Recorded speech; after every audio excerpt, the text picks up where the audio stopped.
aita for skipping my dad's funeral while he's still alive. So, this is gonna sound insane. And honestly, even typing this out, I still feel like I must be missing something. Like I'm the one who's losing it. But I swear to you, everything I'm about to share really happened. And it all started last week, with an email that completely flipped my world upside down. I, 29M, got an email from my stepmother. Nothing unusual about that on the surface. She and I aren't exactly close, but she's the type who loves to forward those chain messages, inspirational quotes, and sometimes awkward family updates. Normally, I skim, maybe reply with a polite thanks, and move on. But this time was different. The subject line read, "Funeral service for your father." At first, I thought it was a mistake. Maybe a mass email she sent to the wrong list or something meant for a distant relative. But when I clicked it open, the words on the screen stopped me cold. "Dear, my name. I know this may be difficult for you, but I wanted you to hear it from me. Your father passed away on Monday night. We'll be holding a service this Saturday at the church on 5th Street. It would mean a lot if you could come and say goodbye. Love, Marjorie." Now, here's the problem. I had literally been sitting with my dad 2 days earlier. Alive, breathing, laughing. We were in his backyard, just the two of us, watching the game on TV through the sliding door while he nursed a cold beer. He even teased me about my terrible fantasy football lineup. So yeah, imagine my confusion when I suddenly receive a message inviting me to his funeral. I must have read that email a dozen times, waiting for my brain to catch up. Every time, the words were the same. Your father passed away, and yet he hadn't. Unless I had hallucinated that entire afternoon, my dad was still very much alive.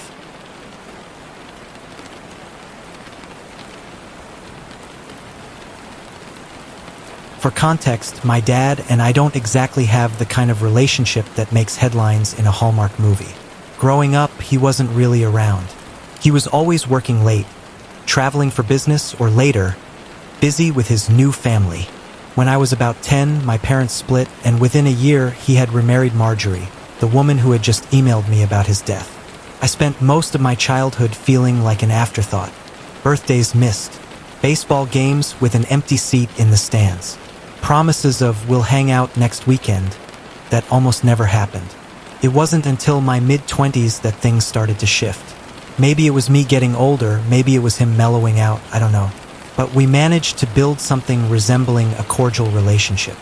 Not best friends, not even what you'd call close, but we'd grab a beer every once in a while, text about sports, check in on holidays. So while I wouldn't say losing him would shatter my entire world, the idea of him dying, just like that, still hit me hard. Harder, maybe because I thought we were finally making progress. But again, the man wasn't dead. The first thing I did was check the date on the email. Maybe it was from years ago and somehow resurfaced? Nope, it was sent the night before. Next, I checked the sender address. Definitely Marjorie's. I recognized it immediately. Unless someone hacked her Gmail to pull an elaborate prank, and honestly, who even does that? This was intentional. I started typing out a reply. "Marjorie, what are you talking about? I saw Dad 2 days ago. Are you okay?" But before hitting send, I stopped. Something about this felt wrong, like replying to it would somehow make things worse. Instead, I picked up the phone and called my dad directly. He didn't answer. Now, that wouldn't normally set off alarm bells. He's terrible about keeping his phone on him. Half the time it's buried under couch cushions or sitting on the porch. Still, in that moment, my chest tightened. So I called again, straight to voicemail. Then I tried Marjorie. Same thing, voicemail. At this point, my thoughts were racing. Was this some kind of twisted mistake? Had my dad actually died sometime between when I saw him and when I got the email? Or, and this was the thought that kept clawing at me, was something else going on? The more I sat with it, the more unsettled I felt. Because if it were a simple error, why wasn't Marjorie answering her phone to clear things up? And why would she send such a blunt, final email instead of calling me directly? Something didn't add up. I couldn't just sit there. So, I grabbed my keys, got in the car, and started driving to my dad's place. It's about a 40-minute drive from my apartment, but I swear it felt like 3 hours. My palms were sweating on the steering wheel the whole way. Every possible scenario played through my mind. Maybe I'd show up and find him totally fine, just confused why I was panicking. Maybe Marjorie was testing me, though God only knows why. Maybe I'd find something I wasn't ready to see. By the time I pulled onto his street, my stomach was in knots. His house looked the same as always. The porch light still burned out, the faded lawn chairs still sitting crooked in the yard. Nothing screamed funeral prep. I parked, walked up to the door, and rang the bell. No answer. I knocked, harder this time. Still nothing. Finally, I tried the handle and it turned. The door wasn't locked.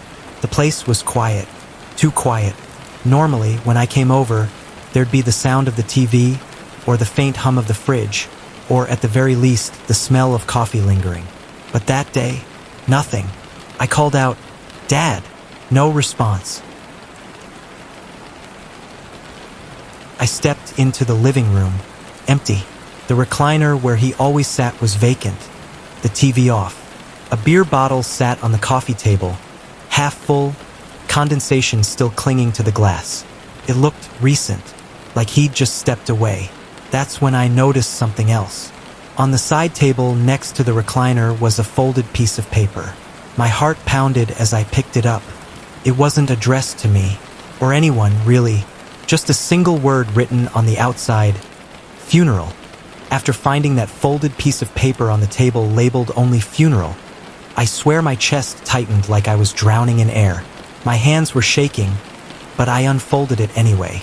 Inside, there weren't paragraphs or explanations, just a list. Names, times, a date this Saturday. My name was on it. I didn't know what it meant. Was it a guest list? A schedule? My brain scrambled for answers, but the one thing I knew was that none of this was normal. None of this was something I could rationalize away. That's when I did what I probably should have done immediately. I pulled out my phone and called Marjorie. The line rang once, twice, 3 times. Then finally she picked up. "Hello." Her voice was clipped, cold, the kind of tone people use when they already know who's calling but don't want to deal with it. "Marjorie, it's me," I said, trying to keep my voice steady. I got your email. About Dad. Look, I don't know what's going on, but there's been a mistake. I just saw him a couple of days ago. He was fine. He's not. This isn't a mistake."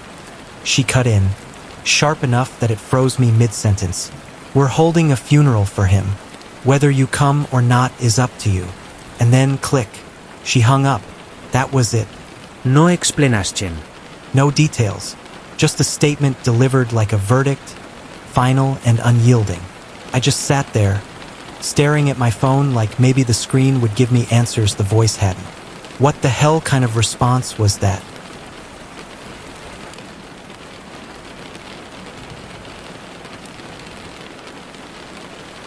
Not, "I'm so sorry he passed in his sleep." Not, "Let me explain." Not even, "Whoops, big misunderstanding." Just a cold declaration that my father was dead, followed by a dial tone. I tried calling her back immediately, but it went straight to voicemail. So I did the next logical thing. I called my dad. Once, twice, voicemail. I texted him, "Dad, please call me ASAP. Marjorie is saying some crazy stuff. Are you okay?" Message delivered. No reply. I couldn't sit still after that. I left his house. The blinds drawn, his car gone. That eerie list still burned into my mind, and drove aimlessly, circling through the neighborhood, checking side streets. Maybe he'd just gone out for groceries. Maybe I'd spot his car at the gas station or the corner bar he liked. Nothing. The man had disappeared. By the time I got home, my girlfriend, let's call her Rachel, could see the panic written all over me. She listened as I spilled everything. The email, the empty house, the folded note, Marjorie's phone call. When I finally finished, she sat back and frowned. "This is insane," she said slowly. "But maybe that's the point. Maybe she's trying to force you into going." "Going to what?" "A funeral for someone who's alive." Rachel crossed her arms. Think about it. If you show up, maybe you'll finally figure out what's really happening. She obviously isn't going to explain over the phone. Her logic made sense, but something in my gut recoiled. It didn't feel like a trap I wanted to walk into. Who throws a funeral for someone still alive? That question haunted me all night. Couldn't sleep. I kept turning over possibilities in my head. Clerical error. Maybe my dad really did die suddenly, and I was in denial. But that didn't explain seeing him days earlier, alive and well. Mental breakdown. Maybe Marjorie had lost it, imagining things. But then why was my dad missing? Unreachable?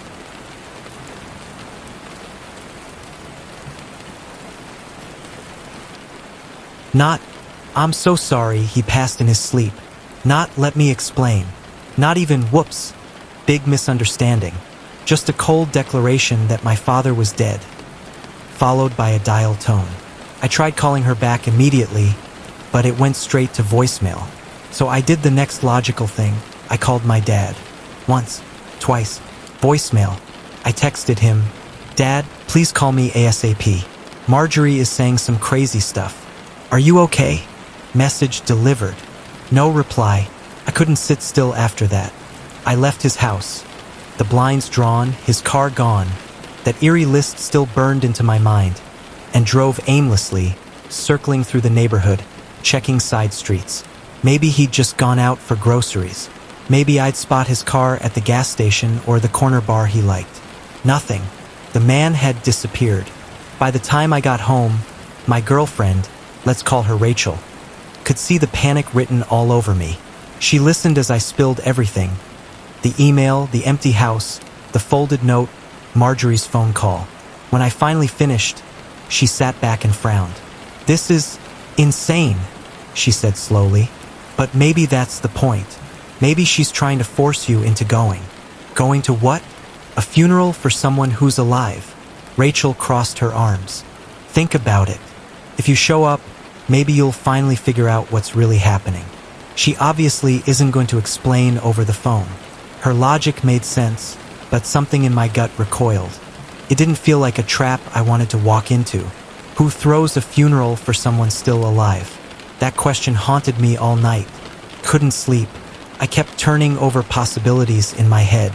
Clerical error. Maybe my dad really did die suddenly, and I was in denial. But that didn't explain seeing him days earlier, alive and well. Mental breakdown. Maybe Marjorie had lost it, imagining things. But then why was my dad missing? Unreachable?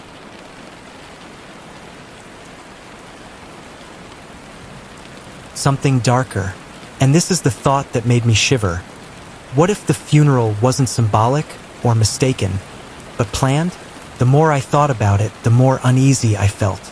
Because if this was intentional, what exactly was going to happen on Saturday? By morning, I had made up my mind. I had to go. Not because I wanted to, not because I was curious, but because the alternative, sitting at home while strangers gathered to bury my father alive, was worse. If there were answers, I'd only find them there. But I decided something else, too. I wasn't going alone. Rachel insisted on coming with me. "If this turns out to be some insane cult thing or whatever, you're not walking in by yourself," she said. At first, I resisted. I didn't want to drag her into something so unsettling. But deep down, I was relieved. Because the truth was, the thought of walking into that church alone made my skin crawl. We agreed to treat it like surveillance. We'd go, observe, stay in the back, and if anything felt off, we'd leave immediately. Still, I couldn't shake the unease gnawing at me. Because even with Rachel by my side, the same question echoed in my skull. Who throws a funeral for someone still alive? And maybe worse, what if the person it's for doesn't have a choice? The day of the funeral came faster than I expected. I kept telling myself I wasn't going. I swore up and down that I'd stay home, that I wouldn't get sucked into whatever strange, manipulative scheme Marjorie had cooked up.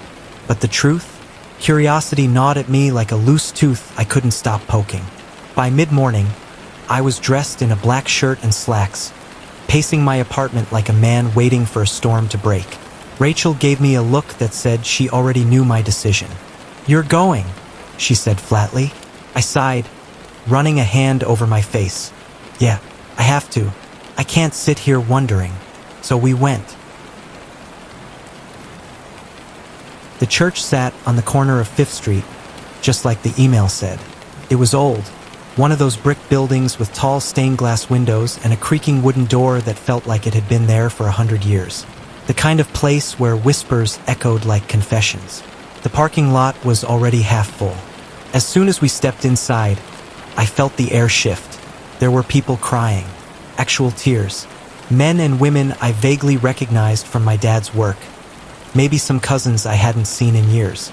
They were hugging, murmuring condolences, dabbing at their eyes with tissues. And then my stomach dropped. At the front of the room, on a raised platform, was a closed casket. A closed casket funeral for my dad. The sight made my skin crawl. I knew he wasn't inside. I knew it, but my brain couldn't quite reconcile the contradiction. That we were all gathered here, mourning someone who wasn't dead. Rachel squeezed my hand. Her face said everything mine couldn't. "This is wrong." We slipped into the back row. The pastor, a tall man with a weary voice, began with the usual platitudes. "We are gathered here to remember a man who meant so much to all of us." The words washed over me like static.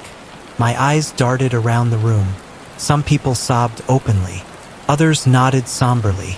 Not a single person looked like they thought this was strange. Not until the doors creaked open. It happened about halfway through the service. The pastor was mid-sentence when the sound of footsteps echoed from the back. Heads turned, and there he was, my dad, alive, breathing, grinning like a politician on parade. He strode down the aisle with an easy confidence, one hand raised in a casual wave, as if this was a family reunion and not his own funeral. The room erupted, gasped, murmurs. A woman cried out his name. Someone dropped their program. And me? My blood ran cold, because while everyone else looked stunned, one person did not. My stepmother sat in the front pew, spine straight, hands folded in her lap. When my dad appeared, she didn't flinch, didn't gasp, didn't even blink. Instead, she turned slowly, surveyed the crowd, and gave a single nod. Then, in a calm, measured voice, she said, "Now maybe you all will appreciate him while he's still here." Silence fell. It wasn't just the words, it was the delivery. Like this had been the plan all along. Like the grief, the tears, the casket. All of it had been orchestrated for this moment. And then it hit me. This wasn't a real funeral. It was a performance. The rest of the service devolved into chaos. Some people laughed nervously, relieved he wasn't dead. Others were furious, voices rising in sharp whispers. "Is this a joke? You scared us half to death. This is sick, Marjorie." But she stood her ground, her chin lifted high. "It wasn't a joke," she said firmly. "It was a reminder. You all take him for granted. You act like he'll always be here. But he won't. None of us will. Today was about showing you what it will feel like when he's gone." Her words sliced through the room, leaving behind an uneasy hush. I looked at my dad, expecting him to be embarrassed, angry, something, but instead he smiled, almost bashfully, like a kid caught sneaking an extra cookie. He nodded along, as if this bizarre spectacle was somehow justified. I didn't clap. I didn't laugh. I didn't even move. I just sat there, frozen, my mind whirring. I'd come here searching for answers, hoping to uncover why I'd been invited to a funeral for a living man. And now that I had them, I almost wished I hadn't, because the truth was somehow worse than the mystery. This wasn't about death. It was about control, about Marjorie manipulating a room full of people's emotions to prove a point only she understood. And the scariest part? My dad went along with it. I don't remember the moment I stood up. 1 second, I was sitting there, frozen in disbelief, and the next, I was on my feet, heart hammering so loud it drowned out the murmurs around me. Because I couldn't believe what I was seeing. People, real people with jobs, families, responsibilities, had flown in from across the country. Childhood friends I hadn't seen in years. colleagues from his company, even a few old neighbors who hadn't spoken to him in over a decade. They were sobbing, clutching tissues, thinking they'd lost him. And all of it was for a show, a stunt, an experiment. And my dad was smiling like this was the proudest moment of his life. I couldn't hold it in anymore. This is insane, I snapped, my voice louder than I meant it to be. Heads turned, but I didn't care. Do you even realize what you just put people through? They thought you were dead. They mourned you. And you think this is some kind of art project? My dad held up his hands in mock defense, the same casual gesture he used when referees made a bad call on TV. Son, relax. This was beautiful. Didn't you hear them? The things they said, the stories they told? When I'm really gone, I won't get to hear any of it. Now I can. I stared at him, floored. So you manipulated everyone's grief, just so you could feel good? The old wooden doors banged shut behind me, echoing through the empty hallway. Outside, the air was sharp and cool, but it did nothing to calm the fire in my chest. Rachel followed me, placing a careful hand on my arm. "Hey," she said softly. "Breathe." But I couldn't. Not really. Not with the image of that casket burned into my mind, or the sound of Marjorie's smug little declaration replaying like a broken record. Now maybe you'll appreciate him while he's still here. We drove home in silence. I couldn't even talk. My thoughts were a storm, colliding and shattering into one another. That night, my phone buzzed. A text from my dad. "You embarrassed me today. People came together for something meaningful, and you turned it into a scene." I stared at it, my jaw tightening. My finger hovered over the keyboard, ready to fire back. But Rachel gently pulled the phone out of my hand. "Don't," she whispered. "Not tonight." She was right. Anything I typed would have been pure rage. But then the phone buzzed again. This time a call. From Marjorie. Against my better judgment, I answered. "Hello." Her voice was like ice. "Heartless. That's what you are." I blinked. "Excuse me?" You stood there and watched a beautiful moment. A gift, really, and instead of gratitude, you mocked it. You refused to participate. Do you realize what that says about you? What it says, I shot back, is that I'm not insane enough to fake a man's death just to stroke his ego. You just don't understand, she hissed. This wasn't about ego. It was about life, about teaching people to value it. But you're too cynical, too selfish, heartless. And then she hung up, just like before. I lay awake staring at the ceiling, her words echoing in my skull. Heartless. Heartless because I didn't clap for a fake funeral? Heartless because I didn't weep on command for a man who was still breathing?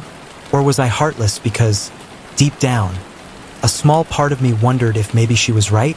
Because here's the thing I hate admitting.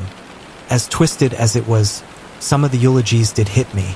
The stories people told, the memories, the laughter mixed with tears. And I thought, what would I have said if it were real? But no. I shook the thought from my head. That was the manipulation talking. That was the trap. This wasn't love.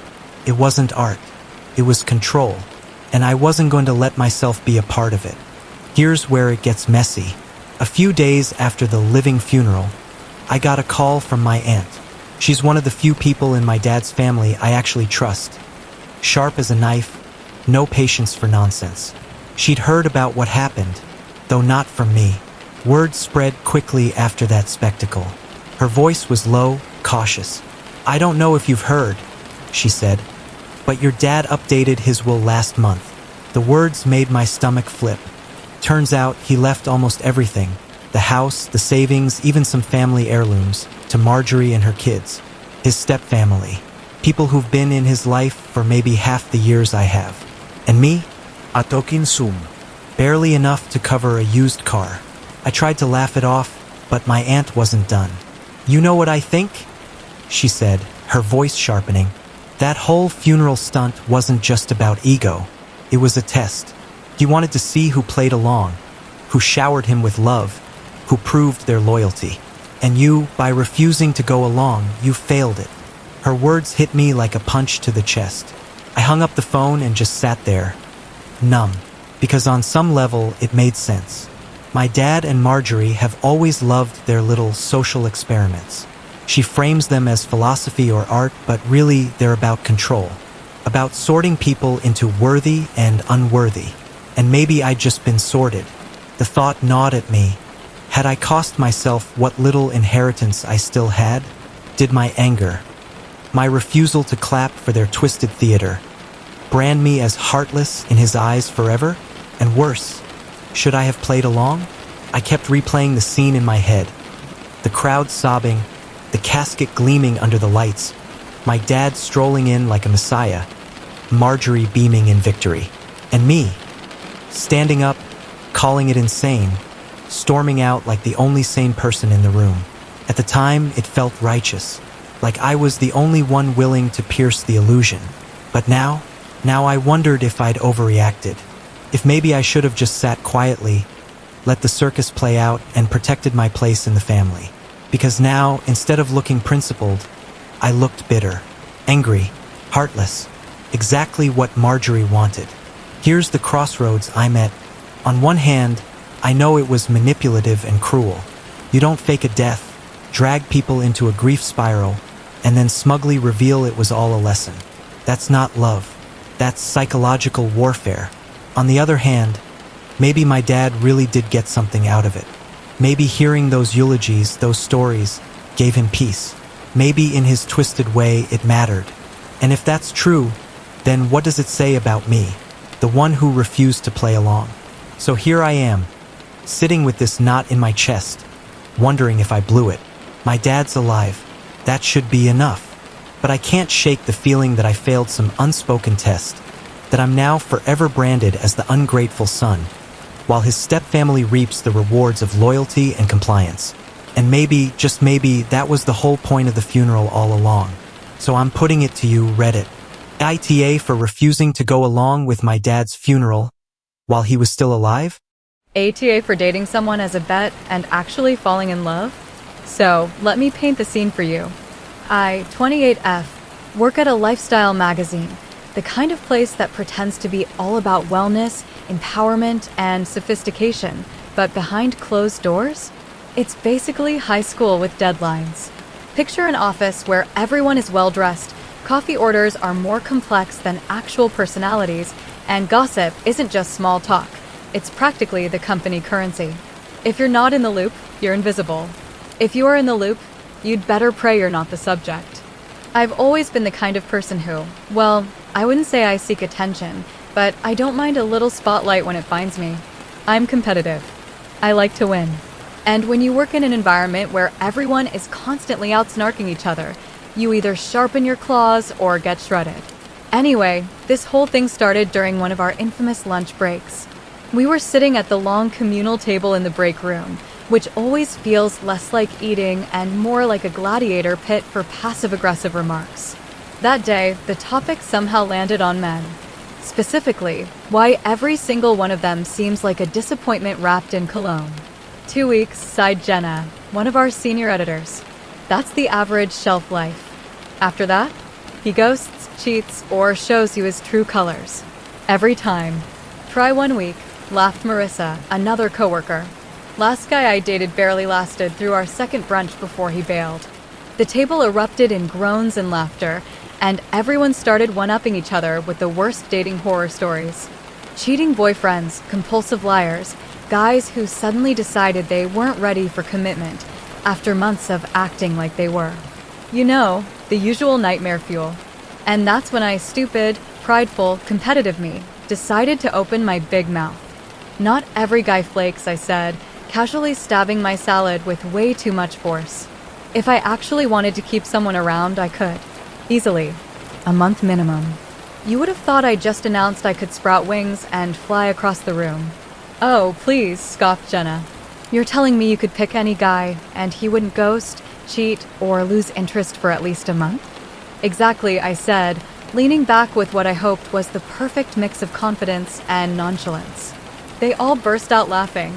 Not the polite kind either, the mean, office pack mentality kind that makes you want to crawl under the table, but also makes your blood boil. Okay, Miss Confidence, Marissa smirked, prove it. Pick a guy. Keep him around. Show us all how it's done. Now, if I'd been smart, I would have laughed it off, said something witty, and changed the subject. But unfortunately, I have the survival instincts of a squirrel on espresso. My pride wouldn't let me back down. Fine, I shot back. Give me a guy. Anyone. I'll prove it. The table buzzed with excitement. I could practically see the gossip vines wrapping around me, pulling tighter. Don't think we won't hold you to that, Jenna said, her eyes sparkling with the kind of cruel amusement only found in people who desperately want to see you fail. I'm not worried, I replied, though inside my stomach was starting to knot. And just like that, it became official. A challenge. A dare. An unspoken contract signed with sarcasm and peer pressure. At that moment, I didn't know who the lucky victim would be. I figured I'd deal with it later. But the universe has a funny way of serving up trouble exactly when you don't need it. That very night, I went to a friend's house party. I almost didn't go long week, bad hair day. You know the drill. But something in me said, why not? Maybe it was fate. Maybe it was ego. Maybe it was just the promise of free wine. The party was buzzing, loud music mixing with laughter, half-empty bottles of vodka on the kitchen counter, and strangers squeezed into every corner of the tiny apartment. I mingled, sipped a drink, half-listened to someone's story about their cat, and that's when I saw him. Ethan. He was across the room, leaning casually against the wall like he was in some kind of indie film. Dark hair, warm smile, eyes that crinkled when he laughed. He looked approachable, but also magnetic. You know the type. You don't stumble into guys like him on the subway or in the office. And just like that, the universe had chosen my target. Ethan became my challenge, my test subject, my experiment. Only, I didn't realize then that experiments have a way of blowing up in your face. After that party, things moved fast, faster than I expected, honestly. Ethan asked for my number before the night was over, and by the next morning, he had already texted me. Nothing flashy, nothing over the top, just a simple, had fun talking to you last night. Want to grab coffee this week? Too easy, I thought. I went back to the office the next day, smug as hell. Over lunch, I casually dropped the news. Remember that challenge? I said, stirring my salad like I hadn't been waiting all morning to gloat. Well, I already have a guy lined up. The reaction was immediate. Jenna nearly choked on her sparkling water. Marissa gasped like I'd just told her I won the lottery. No way, Jenna said, eyes wide. Already? Who? His name's Ethan, I said, keeping it vague on purpose. Met him at a party. The next Monday at lunch, I dreaded the updates. So, did he block you yet? Jenna asked, smirking. I fiddled with my fork. No, he's still here. Their faces lit up with amusement. Oh, come on. No guy lasts this long when you go full stage 5 clinger, Marissa teased. What's his deal? I wanted to say because he's different. Because I actually like him. Because maybe I bit off more than I can chew. But instead, I just shrugged. Guess I'm that good. They laughed, and the conversation shifted. But my stomach twisted. Because here's the truth. I wasn't just winning anymore. I was catching real feelings for a guy I was supposed to be using as proof. And I had no idea how to stop. Up until this point, I thought I was the only one holding the cards. I had my office audience, my little experiment, my carefully curated updates. But life, apparently, had other plans. Because here's where things got wild. It started like any other Tuesday in the office, sluggish, over-caffeinated, everyone half-heartedly pretending to work while mostly refreshing Twitter. I was at my desk, typing up a feature on 10 morning routines of highly successful people, all of which I would never actually try, when Marissa strolled over with her latte and that glint in her eye. Got a minute? She asked casually, but her tone screamed I have tea. I pushed my chair back, trying to act uninterested. Sure. What's up? She perched on the edge of my desk, lowered her voice, and said, So you know your guy? Ethan? My heart skipped. Yeah, what about him? She grinned, clearly savoring every second. Let's just say, he might be playing a little game of his own. I laughed way too loudly. What are you talking about? Marissa leaned in closer. My roommate's cousin knows him. They run in the same social circle. And apparently, Ethan has this reputation. He never makes it past 10 dates with anyone. Ever. His friends actually tease him about it. One of them even bet him he couldn't keep a girlfriend for longer than that. 10 dates. That's his wall. I froze. The room around me kept humming the clack of keyboards, the whir of the printer, but all I could hear was Marissa's words echoing in my head. He has a bet too. I tried to laugh it off, to keep my mask in place. So what? He's just bad at commitment? That doesn't mean anything. But Marissa raised an eyebrow. Come on. You don't think it's funny? You're over here proving you can keep a guy for a month, and he's over there trying to prove he can last 10 dates. It's like you're both playing games, and neither of you knows it. She laughed and walked off, leaving me stunned in my chair. I wanted to dismiss it as gossip. Office rumors were our specialty, after all. But the way she said it, the smug certainty, the specific number, gnawed at me. I kept replaying our dates in my head, looking for clues. The way he smiled, the way he dodged certain questions, the way he sometimes seemed almost amused, like he was in on some private joke. Could it be true? Was Ethan testing me too? That night, we went on date number 4. Dinner at this trendy little tapas place downtown. He looked good, too good. The kind of good that makes you question your entire wardrobe. And as we laughed over shared plates, I couldn't stop overanalyzing everything. When he reached for the check, was it genuine or part of his performance? When he brushed my hand, was it chemistry or strategy? I caught myself staring at him, and he tilted his head. What's on your mind? I forced a smile. Nothing. Just thinking about work. Lie. Big lie. Inside, I was spiraling. If Marissa was right, then Ethan wasn't just a target. He was a player in his own experiment, which meant neither of us was actually in control. And the worst part? I was starting to fall for him anyway. If the beginning of this story was a game, then this was the moment the board flipped. Up until now, I'd been juggling 2 lives. The office spectacle, where my coworkers waited breathlessly for my next Ethan update, and my real life, where I was falling harder for him than I ever meant to. It was messy, but I thought I could control it. I thought I could keep the 2 worlds separate. But the thing about secrets is, they don't stay buried. Not when other people are holding the shovel. It happened on a Friday night. Ethan had just left my apartment after our 7th date. Yes, I was keeping count now, even though I told myself I wasn't.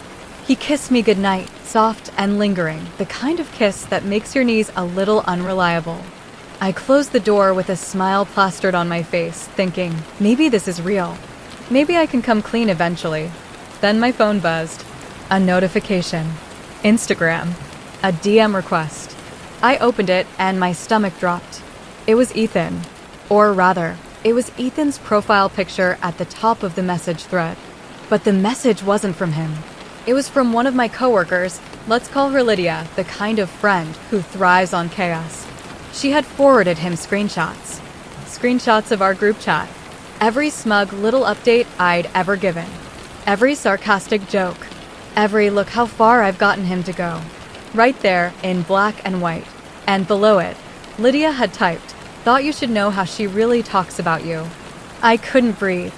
My hands shook so badly I nearly dropped the phone. Within minutes, Ethan texted, we need to talk. I wanted to throw up. He came back the next day. No yelling, no dramatic storming in. He just stood there, quiet, his eyes scanning me like he was trying to reconcile 2 versions of me, the girl who laughed at his jokes and the girl who treated him like a science project. Finally, he held up his phone. So, this is what I am to you? Updates for your coworkers? A running joke. I stammered, desperate. Ethan, it's not well. It started like that, but then he cut me off, his voice low but steady. So, I wasn't your boyfriend. I was just your homework. And that hit harder than if he'd screamed. No slammed doors.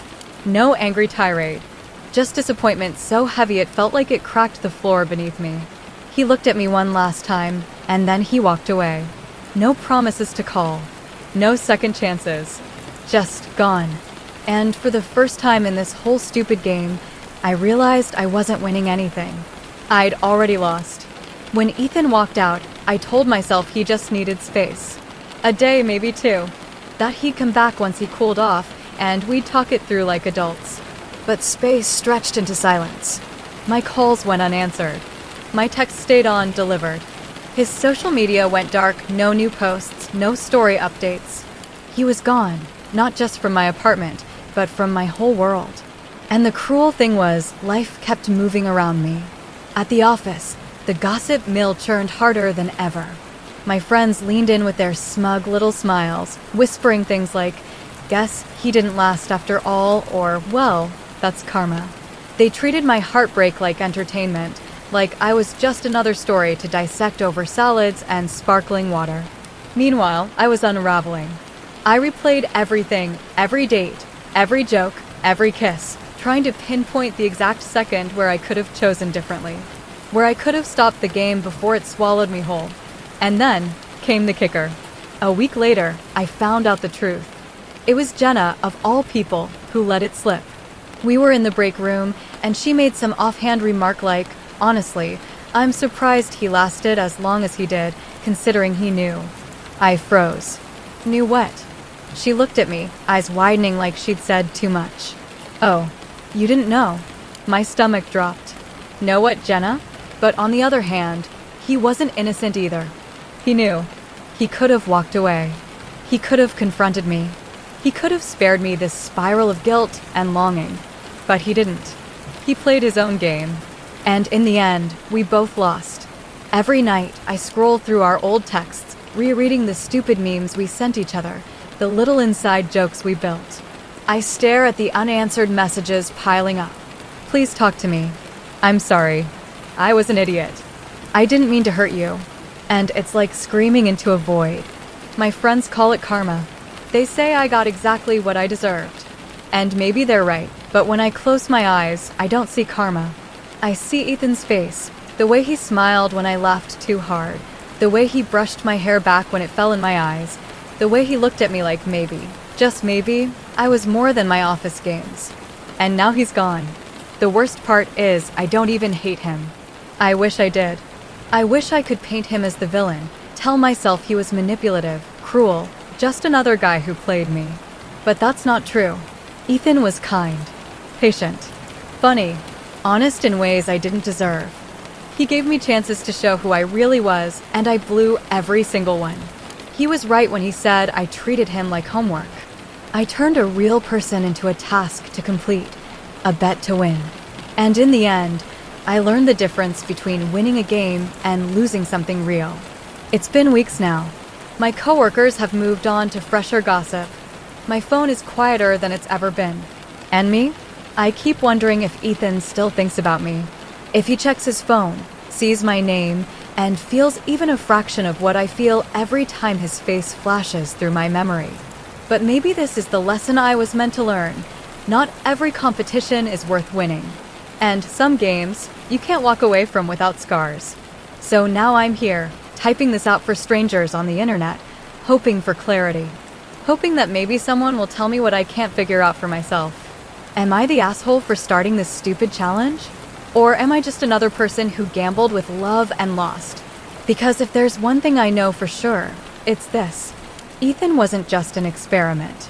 He was the one person who saw through the game, and for a brief, impossible moment, he almost made me forget I was playing. And that's what I'll regret the most. So Reddit, ATA for turning a stupid office challenge into a real relationship and ruining the best thing that ever happened to me? So, I, 29M, grew up in a family that never really had much. When I say never had much, I mean it in every sense of the word. Money, stability, opportunity, even peace of mind. My parents did their best. I won't take that away from them, but best doesn't always mean enough. My dad worked in construction most of his life until his back finally gave out. He was stubborn, too proud to ever admit he was in pain, but I could see it. The way he winced when he bent down. The way he'd shift in his chair at dinner like he could never get comfortable. And my mom. God, my mom worked herself to the bone. Cleaning jobs, babysitting, sewing for neighbors, whatever she could find. Some weeks, she'd do 3 different jobs just to make sure we had enough to cover rent and keep the lights on. We weren't starving, but we were surviving, always just barely. Clothes came from thrift shops. Birthdays meant homemade cakes with dollar store candles. and vacations were just afternoons in the park pretending we didn't notice the families going home to nicer neighborhoods. By the time I hit my teens, I'd already cycled through more jobs than most adults I knew. Delivery boy for a dingy pizzeria, cashier at a gas station where the owner always skimmed hours from the paycheck, stocking shelves overnight at a convenience store, tutoring kids in math when I barely had the energy to finish my own homework. If it paid even a little, I took it. The truth is, I wasn't working for myself, I was working for us. Every dollar I earned went into the same jar my parents dipped into when bills came due. I didn't resent it, at least not at first. It was just how we lived. But over time, that grind did something to me. It made me hungry, not just for food, but for more. More money, more comfort, more stability. I wanted a life where I didn't have to count every single coin before deciding if I could buy a bus ticket. And then one day, something strange happened. A friend of mine, let's call him Jared, pulled me aside after class. He wasn't rich either, but he was the kind of guy who always seemed to stumble into good opportunities. He leaned in, almost like he was telling me a secret. "Hey man, you're good at math, right?" he asked. I shrugged. "I mean, I get by." "No, seriously," he pressed. "You've helped me out before. You're patient. My cousin's friend's family, super loaded, like mansion-level loaded, they're looking for a tutor for their daughter. She's in high school, struggling with calculus. The pay's insane." That word, insane, hit me like a jolt. "How insane?" I asked. He grinned. "Like, more in a week than you probably make in a month." I laughed, thinking he was exaggerating. People like me didn't get jobs like that. But he swore he was serious, said he'd put in a good word for me. 2 days later, I found myself standing in front of a house that didn't look real. You know those glossy magazines with photos of sprawling estates? The kind with fountains in the driveway and perfectly trimmed hedges that look like they've never seen a leaf out of place? That was this place. I stood there with my thrift store backpack slung over my shoulder, staring at a front door bigger than the entire bedroom I grew up in. When I rang the bell, the door opened almost immediately. The mom, let's call her Mrs. L, stood there with this big, warm smile. She looked like the kind of woman you see on TV shows about perfect families. Blonde hair pulled back into a neat ponytail, designer clothes that looked casual but definitely weren't cheap. She greeted me like I was an old friend. "Oh, you must be the tutor. Come in, come in. We're so happy you're here." Her energy was almost too much, like she was overcompensating. I couldn't put my finger on it at the time, but looking back, she had this naive, overly trusting vibe, like the kind of person who saw the good in everyone, even when she shouldn't. The dad, Mr. L, was the opposite. He barely looked up from his laptop when I walked in. He gave me a curt nod, then disappeared into what I assumed was his home office. He had this air of distance about him, like I was just another employee walking through their revolving door of staff. And then there were the kids. 2 of them, teenagers, maybe 15 and 17. I expected spoiled brats, but they weren't that bad. Spoiled, yes, but in that polite, well, the first session went better than I expected. The daughter, the one I was hired to help, wasn't stupid. She just lacked focus. Once I broke things down in a way that clicked for her, she lit up like she'd just solved a riddle that had been haunting her. By the end of the hour, she actually thanked me, and her mom was practically glowing with relief. When I left that day, Mrs. L pressed an envelope into my hand. "Just a little something for your time," she said. I didn't even look until I got outside. Inside was cash, more than I'd ever made in 2 weeks of delivery runs. My heart was pounding. That was the moment everything changed. 1 session turned into 2. 2 turned into 3. Soon, I was at their house 4 nights a week, sitting in that gleaming kitchen with its marble countertops, teaching calculus while inhaling the smell of catered dinners I could never afford. And the money, it was like a faucet had turned on. I was pulling in more than I ever thought possible, more than my parents ever made combined some months. For the first time in my life, I had extra. I could buy decent shoes, eat food that wasn't instant noodles, even tuck away a little for myself. But here's where it gets complicated. I didn't just tutor. Slowly, my family started getting involved. At first, I thought it would just be me, Just me, tutoring, earning enough to make a difference. But the thing about money is, it changes the way you see the world. Suddenly, things that felt impossible start to look possible. That hunger I'd carried my whole life, the one that whispered you'll never have enough. Well, it didn't go away when I got the tutoring gig. It grew. It was my sister who made the first move. She's always been sharp, way sharper than me in some ways. Quick thinker, natural talker, the kind of person who could sell sand in a desert. One day, she tagged along to pick me up from the L family's mansion because my parents needed the car. While she was waiting in the foyer, she noticed their youngest kid, 6 years old, a restless ball of energy, scribbling on the walls with crayons. Mrs. L apologized profusely, flustered, saying how she tried everything to keep him calm and engaged. My sister didn't even miss a beat. She crouched down, pulled a sketch pad from her bag, she always carried one, and started directing the boy like some kind of professional. See how your lines are heavy here? That means you've got big feelings, she said, her voice calm but authoritative. When we do lighter strokes, it helps those feelings settle down. The kid was hooked instantly, and so was Mrs. L. By the end of that 10-minute encounter, my sister had a new title, art therapist. Of course, she wasn't certified. She'd barely finished a semester of community college before we ran out of tuition money. But she was convincing, and Mrs. L never questioned it. A week later, she was coming over twice a week with finger paints and charcoal, getting paid more than I ever did slinging pizzas. That was the first domino. Next came my mom. Mrs. L had mentioned in passing that their housekeeper was getting older, slower, not quite keeping up with the demands of such a big property. My mom's ears practically perked up when I told her. She's always been meticulous about cleaning. Our apartment may have been tiny, but she made sure it was spotless. One afternoon, she staged it perfectly. My sister accidentally let slip that she knew someone with decades of experience managing households. My mom showed up, dressed like she was interviewing for a CEO position. Calm, professional, with that same quiet endurance I'd seen all my life. It worked. Within a month, the old housekeeper was retired, and my mom was wearing an apron embroidered with the L family crest. Felt surreal. And then came the final piece. My dad. Mr. L had this sleek black car, one of those luxury sedans that practically purrs when you turn the key. He hated driving, though, always muttered about traffic, always looked annoyed behind the wheel. My sister noticed.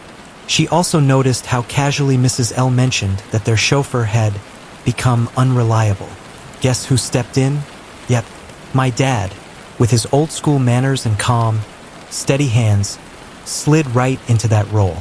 We'd thought we were clever, that we'd gamed the system, but compared to him, we were amateurs. The air in that basement was thick, heavy. My sister clutched my arm so tightly her nails dug in. My dad kept glancing toward the stairs, like he was calculating the odds of just walking away. My mom, God bless her, looked like she was about to cry. Mrs. K's husband stared at us with this mix of fear and desperation. Please, he rasped, don't tell them. They can't know. The four of us just stood there, frozen.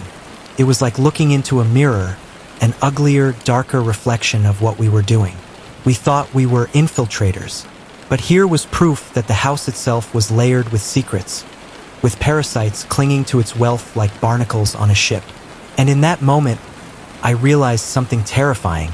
We weren't in control. Not really. We were just one move away from everything collapsing.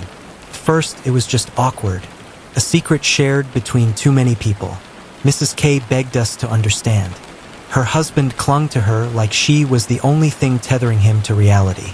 And for a few minutes, there was silence, thick, suffocating silence, down in that basement. But awkwardness doesn't stay awkward forever. It festers, turns sharp. Mrs. K's voice cracked as she laid it out. If you don't let him stay, I'll tell them. I'll tell the family everything. About him. About you. Her words sliced through the air. My mom's face went pale. Please, don't, she stammered, her hands trembling. My dad's jaw tightened. He stepped forward, his voice rising. This isn't fair. You put us in danger. You're the one who lied first. My sister exploded. She shouted that we'd worked too hard to risk everything now, that Mrs. K had no right to threaten us after sneaking her husband under everyone's nose. Her voice bounced off the basement walls, shrill, panicked, almost feral. And then, like a cruel twist of fate, we heard it. The sound of a car pulling into the driveway. The wealthy family was home, hours earlier than expected. Panic seized us like a tidal wave. We scrambled. My mom tried to shush everyone, whispering frantically, "Upstairs! Now! They can't see us like this!"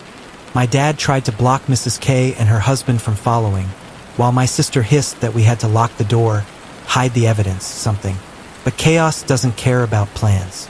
Mrs. K screamed. My dad shouted back. My sister shoved her, and in the scuffle, someone slipped. The sickening sound of a body hitting the stairs echoed in the air. I froze. My heart pounded in my ears. It didn't matter who had fallen. What mattered was the noise. Too loud. Too obvious. From upstairs, I heard Mrs. L's cheerful voice calling out, "We're home! Did everything go okay?" We scrambled like rats in the walls. My mom bolted up the stairs, trying to meet them at the door with her best smile plastered on, as if nothing had happened. My dad dragged Mrs. K's husband deeper into the shadows. His hand clamped over the man's mouth to stifle the groans. My sister clutched the railing, wild-eyed, her chest heaving like she couldn't breathe. And me? I stood frozen halfway between the basement and the kitchen, caught in a nightmare where every second stretched like an eternity. "Dinner smells wonderful," Mrs. L's voice floated down, oblivious. The kids giggled as they carried their bags in, asking about snacks, about homework, about nothing at all, while just a few feet below, lives were colliding, secrets bleeding out into the open. That night changed everything. We didn't get caught, not fully, not yet. Somehow, by some miracle, my mom managed to steer them upstairs, distract them, keep them from asking too many questions about the muffled noise beneath their feet. But the damage was done, because from that night forward, there was no denying it. The balance was shattered. The thin veneer of control we'd been clinging to was gone. Every glance between us carried suspicion. Every creak of the floorboards sounded like exposure. Every word Mrs. K hissed in warning echoed like a gun pressed to our heads. The wealthy family still had no idea, not the full picture. They laughed, they ate, they carried on with their lives as if nothing was wrong. But we knew, all of us who had stood in that basement, who had seen the truth, who had nearly spilled it all in one chaotic night, we knew this couldn't last forever. The house had become a ticking time bomb, and I couldn't shake the feeling that, when it finally went off, none of us would walk away unscathed. It didn't happen because we slipped up, not because we left some clue lying around, not even because Mrs. K couldn't keep her threats quiet. It happened because the man in the basement snapped. It was supposed to be a night of celebration. The L family had thrown a party, guests in glittering clothes, music drifting through the hallways, waiters carrying trays of champagne. We were all on duty, scattered across the house like pieces on a chessboard. My mom in the kitchen, my dad outside, shuttling cars back and forth. My sister entertaining the kids with crafts to keep them out of the way. And me circling, always circling, making sure I didn't miss a step. But down below, in that hidden basement, the husband had been stewing. Months of secrecy, hunger, humiliation. It all boiled over. And then it happened. The music swelled, laughter echoed, and suddenly, the basement door slammed open. He stumbled out, wild-eyed, his voice raw as he shouted, "Do you know what's happening in your own house? Do you know who you've let in?" Everything froze. The guests turned, confused. The wealthy parents, Mr. and Mrs. L, went pale. And me? My heart stopped. He pointed at us. At me, at my mom, my dad, my sister, his words tumbling out in a frenzy. He raved about the years he'd been hidden below their feet, about the scraps he'd survived on, about how we'd known, how we'd kept his secret only to guard our own. And then the worst part, he told them the truth, that we weren't strangers, that we weren't just employees, that we were a family. The room turned on me in an instant. The whispers spread like wildfire, disbelief curdling into outrage. Mrs. L's face twisted, her naive warmth replaced by something sharp and betrayed. Mr. L's voice was ice as he demanded, "Is this true?" And I couldn't deny it. Not anymore. The carefully built world we'd constructed, our roles, our stability, our fragile disguise, it all crumbled in that single moment. The jobs vanished, the trust shattered, the home we'd infiltrated turned cold and foreign.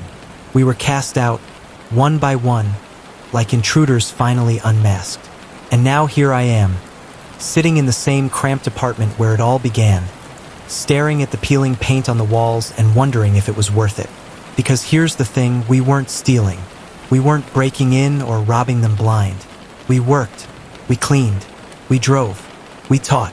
We gave them everything they asked for, and we did it well. The only lie was that we were family, and maybe the fact that we stayed silent about the shadows living in their basement. They got quality service. We got survival. For a brief, shining moment, it felt like we'd beaten the system, like we'd carved out a place for ourselves in a world that never wanted us. And then it was gone. So Reddit, AITA for living a double life inside someone else's house. Even if it all blew up in the end? ATA for escaping my marriage like a prison? I never thought I'd be the kind of woman who'd feel trapped in her own marriage. Growing up, I used to roll my eyes at those dramatic TV shows where the wife whispers, "I feel like a prisoner in my own home." I thought, come on, how could anyone not see the red flags before it got that bad? But here I am, 34 years old, and I've become exactly that woman. To the outside world, I'm the picture-perfect wife of Daniel, my 36-year-old husband. If you ask anyone else, they'll tell you I'm so lucky to be married to him. He's charming, successful, the kind of man who walks into a room and people instantly gravitate toward. He's the one cracking jokes at dinner parties, remembering everyone's names, pulling out chairs for old ladies, tipping the waiter double.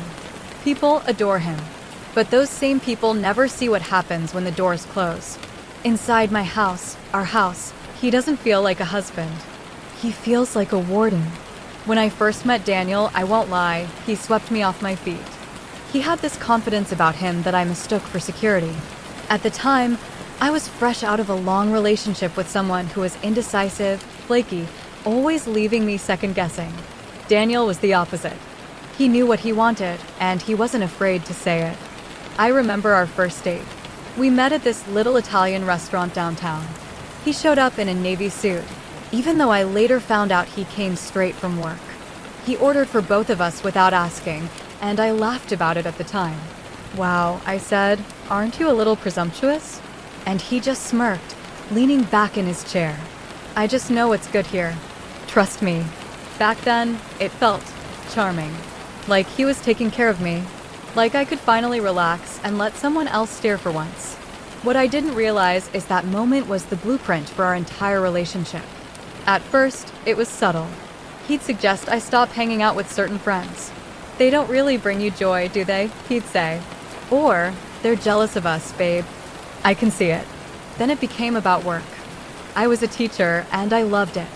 The chaos of kids, the smell of markers, the satisfaction of seeing a light bulb go off in someone's eyes when they finally got something, it made me feel alive. But Daniel had other ideas. "Why do you need to work?" he'd ask, slipping his arm around me on the couch.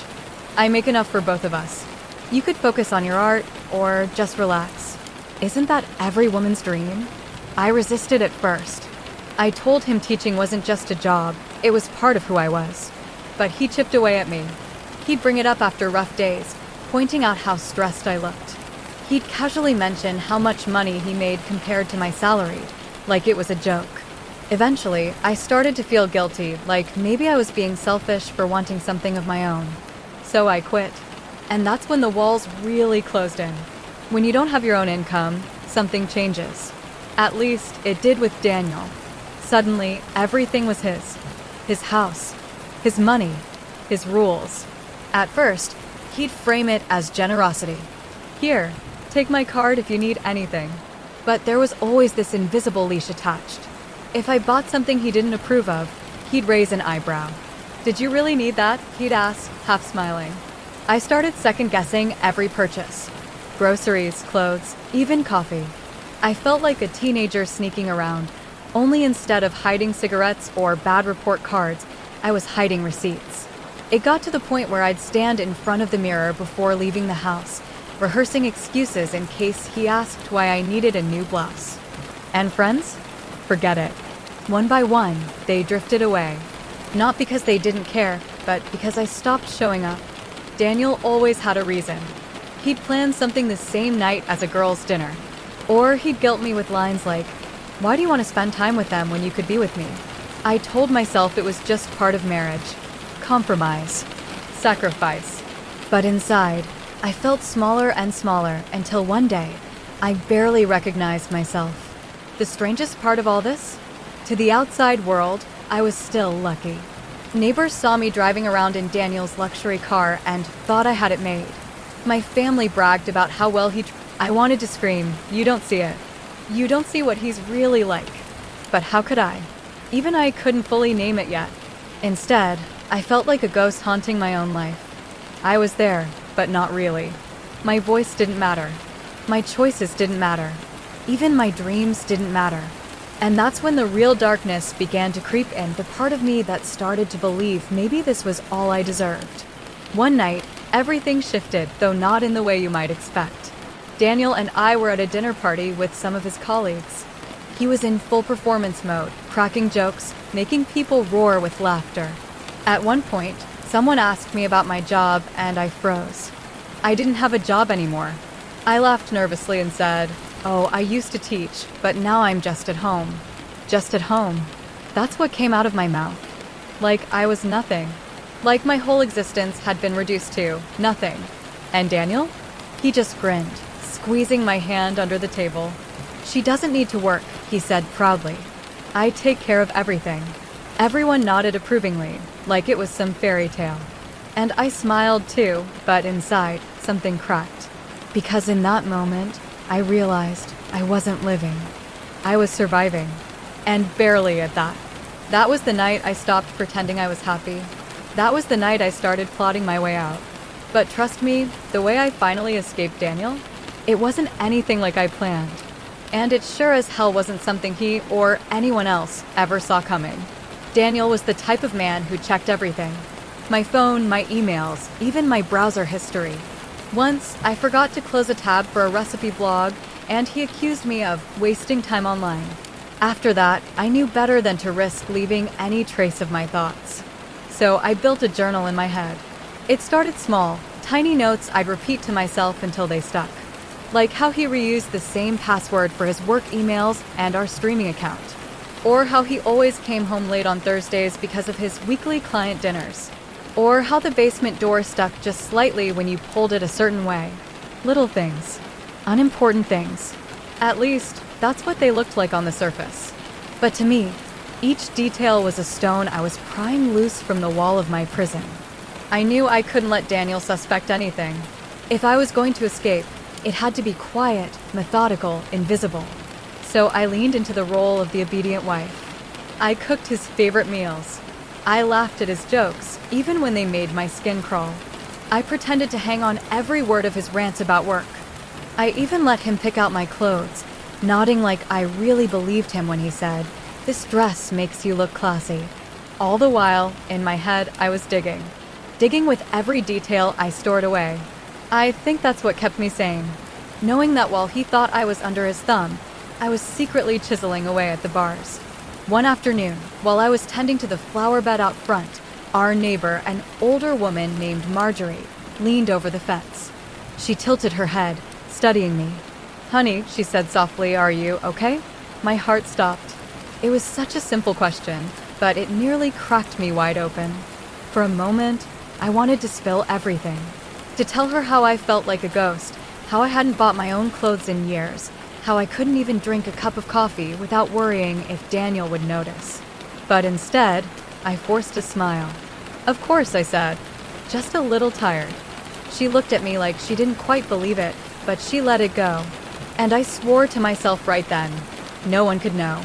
Not her, not my sister, not even my best friend. Because if Daniel caught wind of what I was planning, even the slightest hint, I knew it would all be over.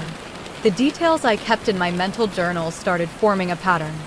His passwords meant I could access his work schedule, bank information, even his travel plans. His routine meant I knew exactly when the house would be empty and for how long. That loose tile in the basement? It became my secret hiding spot for anything small I couldn't risk him finding, like the spare keys I'd copied when he wasn't paying attention, or the prepaid phone I bought with cash. Every little thing was another tool in my invisible toolkit. The basement especially became symbolic to me. Daniel hated that part of the house, said it was unfinished, ugly. But to me, it was freedom.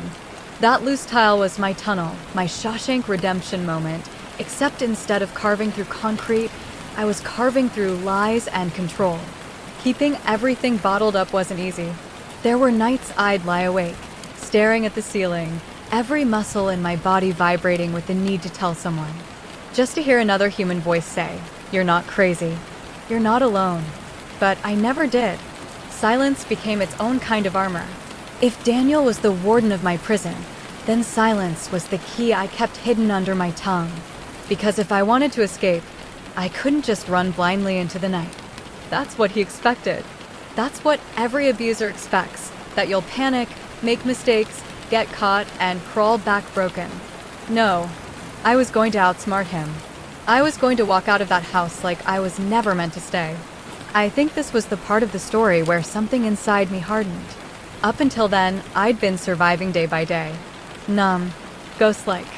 But once I started keeping that mental journal, once I started piecing together my escape, I felt something I hadn't felt in years. Power. Even if it was secret, even if it was small, it was mine. And with every detail I memorized, every plan I rehearsed, every smile I faked while hiding the truth behind my teeth, I felt myself inching closer to freedom.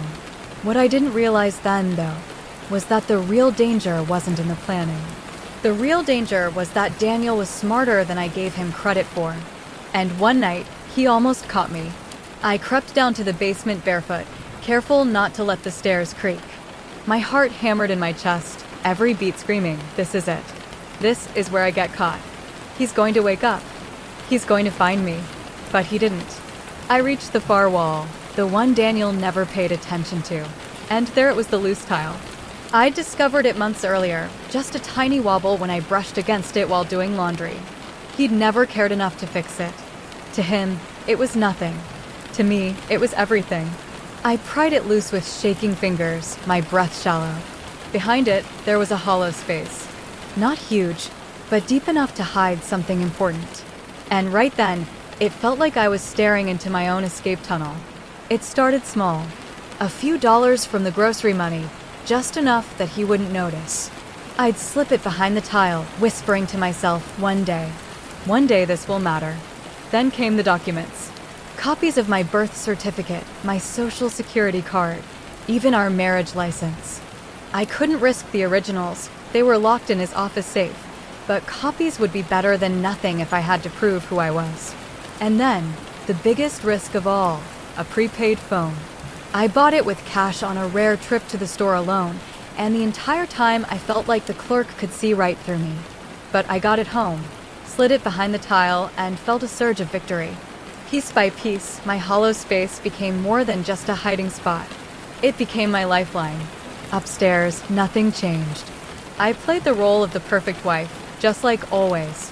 I smiled through dinners, laughed at his jokes, and nodded along when he bragged to friends about how well I lived. To Daniel, I was still obedient. To me, I was a thief stealing back my own life. Every time I slid something new behind that tile, I felt lighter, stronger, more in control. It wasn't much, but it was mine. My plan was simple, at least in theory.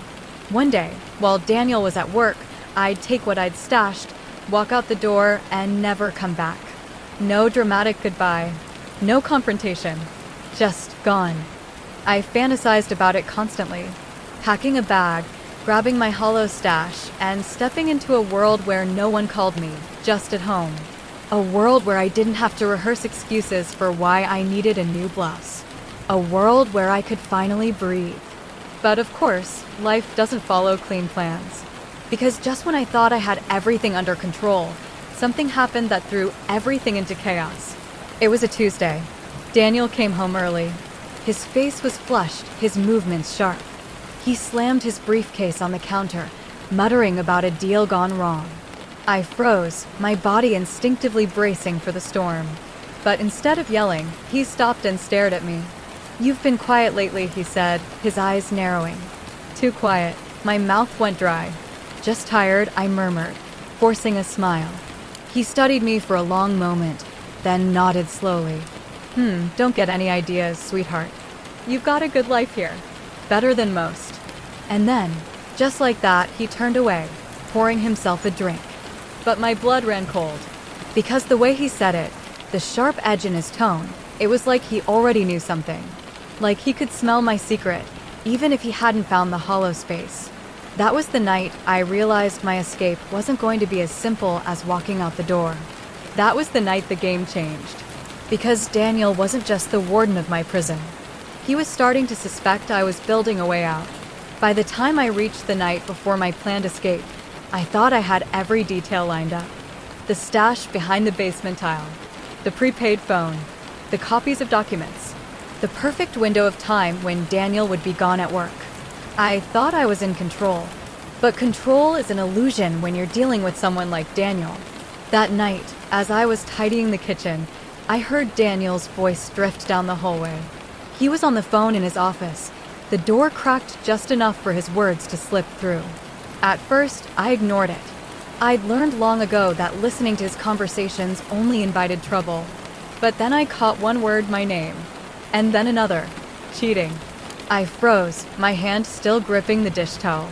He was laughing, this cruel, satisfied laugh I'd never heard before. "Yeah, I've got the proof," he said. "Photos, screenshots, the whole package. She won't know what hit her. Judge will take one look, and she'll walk away with nothing." My stomach dropped. I wasn't cheating. I had never even thought about cheating. So what the hell was he talking about? I pressed closer to the door, my pulse pounding in my ears. "You should see the messages I've got lined up," he continued. "It's airtight. She'll look like a liar, a whore, completely unreliable. Once I'm done, she won't have a dime to her name. She won't even have a reputation." He chuckled again, low and venomous. "She'll be begging me to take her back, and I'll slam the door in her face."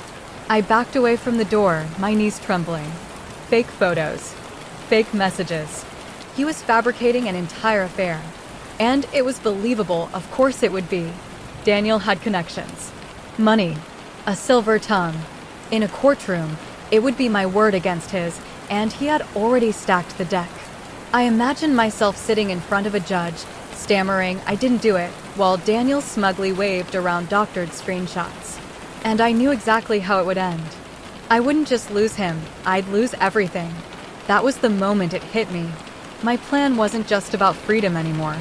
It wasn't about slipping quietly out the door, starting fresh, rebuilding in secret. It was about survival. If Daniel got to the judge first, I'd be ruined. Penniless. Discredited. Maybe even trapped in some twisted cycle where he'd dangle forgiveness over my head just to watch me crawl. No, I couldn't let that happen. I couldn't just run anymore. I had to flip the plan. All night, I lay awake staring at the ceiling, my mind racing. If Daniel thought he was the puppet master, pulling all the strings, then I had to become the ghost behind the curtain. I had to be smarter, faster, more ruthless than he ever imagined I could be. Because this wasn't about leaving quietly anymore. This was about beating him at his own game. The plan shifted in my head, piece by piece. I wouldn't wait until he left for work. Too predictable. I wouldn't just vanish. That would leave the door open for him to spin whatever story he wanted. I had to gather leverage. Something that would not only free me, but shield me from whatever proof he thought he had.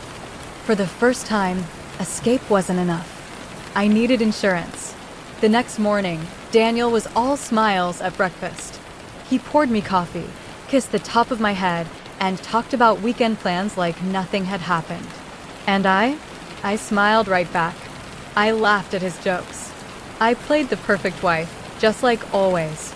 But inside, something had changed. I wasn't the ghost anymore. I wasn't the prisoner. I was the escape artist, and I had just found the one thing more powerful than his control, the truth he didn't know I had. Because here's the thing Daniel never realized: when you live with someone like him, when you study their every move, memorize their habits, log every detail in your mental journal, you see things. You notice cracks. You pick up pieces they think are invisible. And Daniel? He had cracks. Big ones. That's when I knew I wasn't just going to run. I was going to turn his whole game inside out. The morning of my escape didn't look like a prison break. It looked like a wife going to the grocery store. I slipped on my coat, grabbed my purse, and kissed Daniel on the cheek. He grunted something about picking up milk on my way back, and I smiled like I always did. But inside, my heart was pounding. Because this wasn't just another trip to the store. This was the moment I'd been digging toward for months. Instead of turning left toward the supermarket, I turned right. Every block I drove away from that house, the air felt lighter. The leash he'd tied around my life loosened, inch by inch. By the time I pulled into the courthouse parking lot, I felt like I could finally breathe.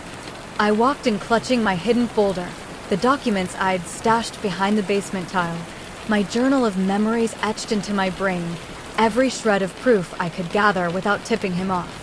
My hands shook as I signed the papers. Filed for divorce. It felt surreal, like I was watching someone else do it. But when the clerk stamped the forms and slid them back to me, I realized this was real. This was happening. I hadn't just fantasized about freedom. I had claimed it. Of course, Daniel didn't take it lying down. He stormed into that courtroom days later with his smug grin, his fancy lawyer, and his so-called evidence. He strutted like a man who thought he had already won. And then he presented it, his photos, his messages, his fabricated affair. But here's the thing about liars. They always overplay their hand. The judge studied the proof, raised an eyebrow, and asked a few pointed questions. Within minutes, the whole thing unraveled. Metadata didn't line up. Timestamps contradicted themselves. His story had holes big enough to drive a truck through. And just like that, Daniel's smug grin vanished. The spotlight shifted, and suddenly it wasn't me on trial, it was him. In the end, the judge saw through everything. My testimony about his controlling behavior, the financial isolation, the way he cut me off from friends and work, it all painted a picture. Not of a cheating wife, but of a man who had built a prison and called it a marriage. Daniel wasn't just denied his case. He was humiliated, exposed. And me? I walked out of that courthouse clean, free, dignity intact. When I told my sister what happened, she cried.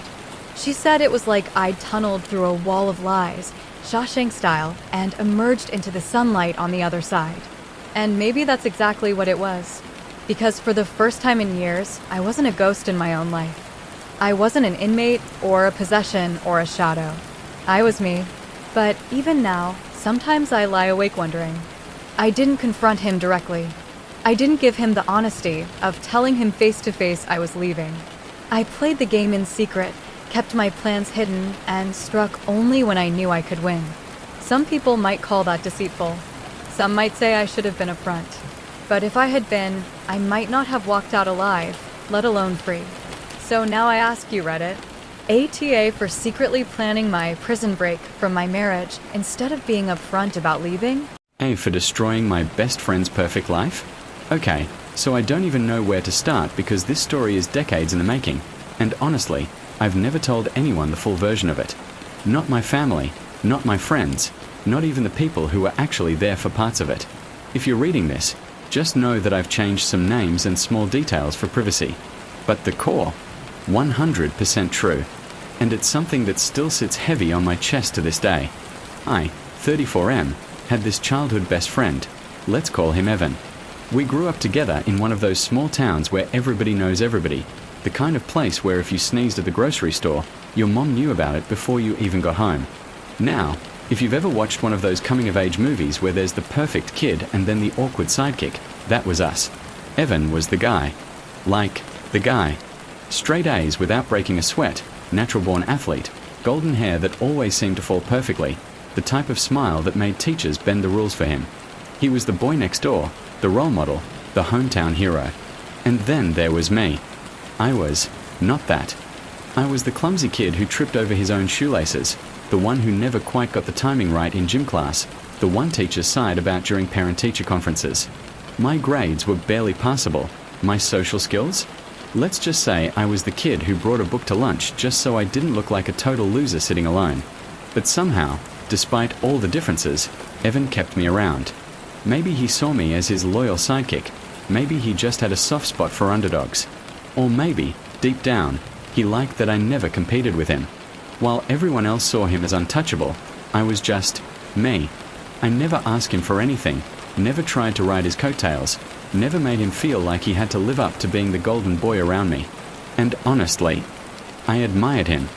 I wanted to be like him. Who wouldn't? I still remember this one day in middle school that basically summed up our dynamic. We were playing dodgeball in gym class. Well, Evan was dominating dodgeball, and I was trying not to get hit in the face. He had this way of moving, like everything was in slow motion for him, like he could see 10 steps ahead. He'd catch the ball, throw it with this effortless spin, and boom, another kid out. Everyone cheered. Meanwhile, I was hiding behind the last mat against the wall, praying nobody noticed me. Of course, the ball found me anyway. Smacked me right in the stomach, knocked the wind out of me. Everyone laughed. Except Evan. He jogged over, helped me up, and whispered, "You're still in if you don't let go of the ball." I looked down. Sure enough, the ball had bounced into my hands. So technically, I'd caught it, which meant the thrower was out. Evan threw his arm around my shoulder, lifted my hand up with the ball, and shouted, "He caught it." Suddenly, the same kids who'd been laughing were cheering for me. For 1 second, I felt like I wasn't invisible. That was Evan. He had this way of pulling people into his orbit and making them feel seen. Even me. Especially me. But here's the catch. As much as I appreciated him, being in his shadow wasn't always easy. Everyone compared us. Teachers, neighbors, even my own parents. Why can't you be more like Evan? You know, Evan just won another trophy. Evan's going to Harvard one day. What are you planning to do? They didn't mean it cruelly, but it stung. Because I didn't have an answer. I didn't know what I was good at. I didn't feel like I was good at anything. I was just the sidekick, the comic relief, the background character in the story of Evan's life. High school only made the gap between us wider. Evan became captain of the football team, student council president, homecoming king, of course. If there was a crown to win, a title to hold, a spotlight to stand in, Evan was there. Me. I floated. I wasn't a total outcast, thanks to Evan, but I wasn't popular either. I was in that weird middle space where people knew me as Evan's friend, but didn't really know me. There's one night that still sticks with me. Junior year, after a big football game Evan had won with this insane last-second touchdown, the whole town threw a party at someone's house. The kind of party that people still talk about years later. I remember standing in the kitchen, holding a warm soda, watching as everyone surrounded Evan, chanting his name, patting him on the back. He was glowing. He belonged there. And me. I was invisible again, just sipping my drink, trying not to look like a total loser. Then Evan caught my eye from across the room. He actually left the crowd, walked over, and said, "What are you doing hiding here? Come on." He dragged me into the living room, introduced me to people I'd barely spoken to, made jokes that included me. For a while, it almost felt like I was part of that world. But deep down, I knew I wasn't. I knew that when people looked at me, they didn't see me. They saw the guy Evan had decided to keep around. By senior year, it was obvious. Evan was destined for bigger things. He had the grades, the scholarships, the charm. He got into a top-tier college, the kind of place that sends out acceptance letters like golden tickets. Me? I barely scraped by. I didn't even apply to half the schools my guidance counselor suggested because, honestly, I knew I didn't stand a chance. I ended up at a local community college for a while, then drifted into odd jobs when that didn't pan out. Retail, warehouse shifts, food delivery, you name it, I probably did it. Evan, meanwhile, thrived. He met his high school sweetheart, let's call her Rachel, and married her right after graduation. They looked like they'd stepped out of a Hallmark movie, picture-perfect smiles, the white picket fence dream. He landed this high-paying corporate job that had him traveling to big cities, wearing sharp suits, talking about quarterly reports and stock options. Every time I saw him, I felt like we were speaking two different languages. He'd ask about my life, and I'd shrug, make some self-deprecating joke about my dead-end job, and he'd laugh politely. But there was this flicker in his eyes, like he pitied me. And maybe he did. Everyone thought he was the one carrying me through life, that I was the lucky sidekick who got to bask in his glow. But here's the truth nobody knows. There was one night, one moment, where the roles flipped, where I was the one who carried him, where I did something that changed his life forever. And the wild part? He doesn't even know it. Not then, not now. But if he ever found out, everything he thinks about himself, about me, about our friendship, it would all change. So, remember how I said there was one night that changed everything? Yeah, this is it. I was 16. Evan was 16. We were juniors, still living in that small town where Friday nights meant football games, bonfires, and kids trying to act like adults long before they should. Now, Evan, despite being the golden boy, wasn't perfect. That's the thing about reputations. People only see the surface. Teachers saw straight A's. Parents saw the polite, charming kid who carried groceries for old ladies. Girls saw the quarterback with the $1 million smile. But I saw the cracks. Evan liked to push limits. He wasn't reckless in the way people like me were. He was calculated. He had this thrill-seeker streak, but he was smart enough to usually keep it hidden. Sneaking beers at a bonfire. He'd do it. Speeding down back roads with the headlights off. He was at the wheel. Hanging with guys who were, let's just say, not headed for college? Yeah, he dipped into that world too. And me, like the loyal shadow I always was, followed him. It was late, one of those muggy summer nights where the air sticks to your skin and the crickets are louder than your own thoughts. Evan had fallen in with this group of guys from the next town over. Not exactly bad kids, but not good news either. They were older, drove beat-up cars, smoked like chimneys, and carried this aura of danger that made every teenager want to orbit them. Evan loved it. They treated him like an equal, not just the golden boy. And by extension, they tolerated me. That night, we all piled into 2 cars and drove out past the train tracks, into this old industrial area. Abandoned warehouses, broken windows, graffiti, the kind of place you're not supposed to be after dark. The plan? Just hanging out. Which, in teenage code, meant drinking, smoking, and seeing how much trouble you could stir up without getting caught. At first, it was harmless. Loud music, cheap beer, laughter echoing through the empty buildings. But then someone, one of the older guys, had the bright idea to break into one of the warehouses. I remember the crunch of glass under our sneakers as we slipped through a busted side door. The place smelled like rust and mildew, the air thick with dust. Flashlights cut through the dark as we wandered deeper inside. And that's when the stupid stuff started. They began smashing things, glass bottles, old crates, anything they could get their hands on. Laughing, shouting, daring each other to go bigger. Evan was right in the middle of it. I wasn't. I hung back, nerves crawling under my skin. I didn't like it. My mom's voice was screaming in my head. This is the kind of thing that ruins lives. But Evan looked like he was having the time of his life. For once, he wasn't the golden boy. He was just another reckless kid, free from expectations. And I couldn't bring myself to leave him there. Of course, it didn't last. The flashing red and blue lights hit the broken windows before we even heard the sirens. Panic exploded in the group. Everyone scattered like cockroaches. Some bolted out the back, some through side doors. I grabbed Evan's arm, but he hesitated, just for a second. And that second was too long. The cops swarmed in. Flashlights, shouting, "Police! Don't move!" I froze. Evan froze. One of the officers shouted at us to get down. My heart was trying to claw its way out of my chest. And in that moment, I saw Evan's face. This wasn't just trouble for him. This was game over. If he got caught, if his name ended up in a police report, everything he had built, every trophy, every scholarship application, every ounce of his reputation, would crack. And I don't know what came over me. Maybe it was instinct. Maybe it was stupidity. Maybe it was years of being the sidekick, of knowing I had nothing to lose. But before I even thought about it, I did the craziest thing I've ever done. I stepped forward. "Yeah, it was me," I said. "It was all me." The cops asked questions. I barely heard them. I just kept repeating it. I was the one who broke in. I was the one smashing things. The others? They were just following. Evan didn't say a word. Not one word. I think he wanted to. God, I hope he wanted to. But I shot him a look. A look that said, "Don't. Please. Just go." And he did. They let him walk away.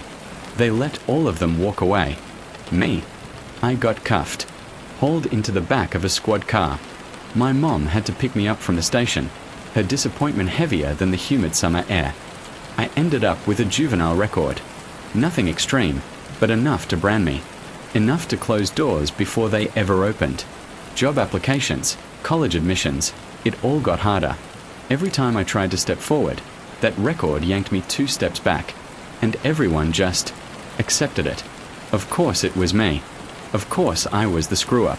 Nobody questioned it, because that's who I'd always been. And Evan, he stayed squeaky clean, untouchable, the golden boy. That night defined everything. Because of me, Evan's record stayed spotless. He graduated with honors. He got into that top college. He married Rachel. He built his dream career. Because of me, he got to live the life everyone expected him to. And because of me, I was the one who carried the weight. I carried it through every job interview that ended with a polite rejection, through every awkward silence when someone ran a background check, through every time my parents sighed and said, "We just don't understand why you can't get it together." I carried it when I saw Evan's wedding photos online, when I stood in his fancy apartment for the first time, when he laughed and said, "Man, I don't know what I'd do without you." He has no idea. Not then. Not now. And sometimes I wonder if he ever will. So, fast forward to just a couple months ago. By now, Evan's life was everything you'd expect. Corner office, tailored suits, a wife who looked like she belonged on the cover of a lifestyle magazine, 2 kids in private school, and a house that could fit my entire apartment complex inside its garage. Me, still bouncing around. Odd jobs, nothing consistent. Some weeks I did okay, some weeks I didn't. I wasn't starving, but let's just say nobody was putting my name on a building. Despite all that, we still kept in touch. We'd grab beers sometimes, watch a game. I told myself I didn't resent him, that I was happy for him. And most days, I believed that. Until the gala. It was a glossy envelope that showed up in my mailbox. Thick cardstock, gold trim, my name written in calligraphy I knew Evan didn't write himself. The annual Kensington Industries Leadership Gala. At first, I thought it was a mistake. Why would I be invited to something like that? But tucked inside was a handwritten note. "Come out, man. You've been there since the beginning. Wouldn't feel right without you. E." I stared at it for a long time. Part of me wanted to toss it. I didn't belong in a room full of CEOs and vice presidents. I didn't even own a proper suit. But another part of me, maybe the part that still clung to being his shadow, thought, why not? So I scraped together some cash, rented a suit, and told myself I'd just smile, nod, and make it through the night. The gala was held in this hotel ballroom downtown. Crystal chandeliers, champagne fountains, a string quartet playing softly in the corner. Everyone that looked like they'd stepped out of a luxury magazine. Women in gowns, men in tuxedos, laughter that sounded expensive. I felt like a fraud the second I walked in. Like everyone could see right through me, could smell the cheap cologne I'd splashed on, could sense that my shoes weren't really leather. But then Evan spotted me. He walked over, all smiles, clapped me on the back, and said, "There he is. My old buddy." I relaxed a little. For a moment, it felt like high school again. Like no matter where life had taken us, we were still us. As the night went on, Evan made his rounds, introducing me to his colleagues. "This is Jake," he'd say, not my real name, but close enough. We grew up together. He was always tagging along during my glory days. People would chuckle. I forced a smile. But then it kept happening. Over and over, the same narrative. Evan the star, me the sidekick. At one point, we were standing in a circle of executives, glasses of champagne in hand, when one of them laughed and said, "Man, you must have been his charity case, huh?" The group burst out laughing. And Evan. He laughed too. Not a polite chuckle. Not an awkward, "Hey, come on, that's not fair." No, he laughed. He let it sit there. Let them think I was some useless leech who'd clung to his coattails my whole life. And something inside me snapped. I don't know if you've ever felt years of swallowed words suddenly claw their way to the surface, but it's like a dam breaking. I stood there, smiling on the outside, but inside I was burning. Burning with every memory of being overlooked, dismissed, pitted. Burning with the knowledge that while everyone thought Evan carried me, the truth was the opposite. Before I even knew what I was doing, the words were out of my mouth. Actually, I said, my voice cutting through the laughter, Evan's only standing here today because of me. The room went dead quiet. Dozens of heads turned. Evan froze, glass halfway to his lips. I kept going. He doesn't remember, but he should have been the one with a record, not me. When we were kids, the cops came down on us. I took the fall. I'm the reason he's got that spotless reputation, the reason he got into college, the reason he's standing here in his nice suit tonight. Silence. You could have heard a pin drop. Evan's wife, Rachel, went pale, like she'd just watched the ground disappear beneath her feet. His colleagues, they didn't laugh anymore. They stared at him like he was a stranger. Like suddenly, the golden boy wasn't so golden. And Evan just stood there. His jaw clenched, his eyes wide, caught between shock and anger and something else I couldn't read.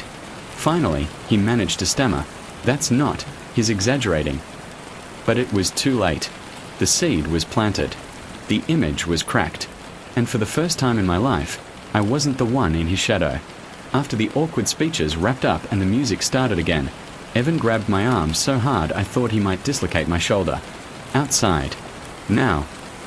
He practically dragged me through the side doors into the alley behind the hotel.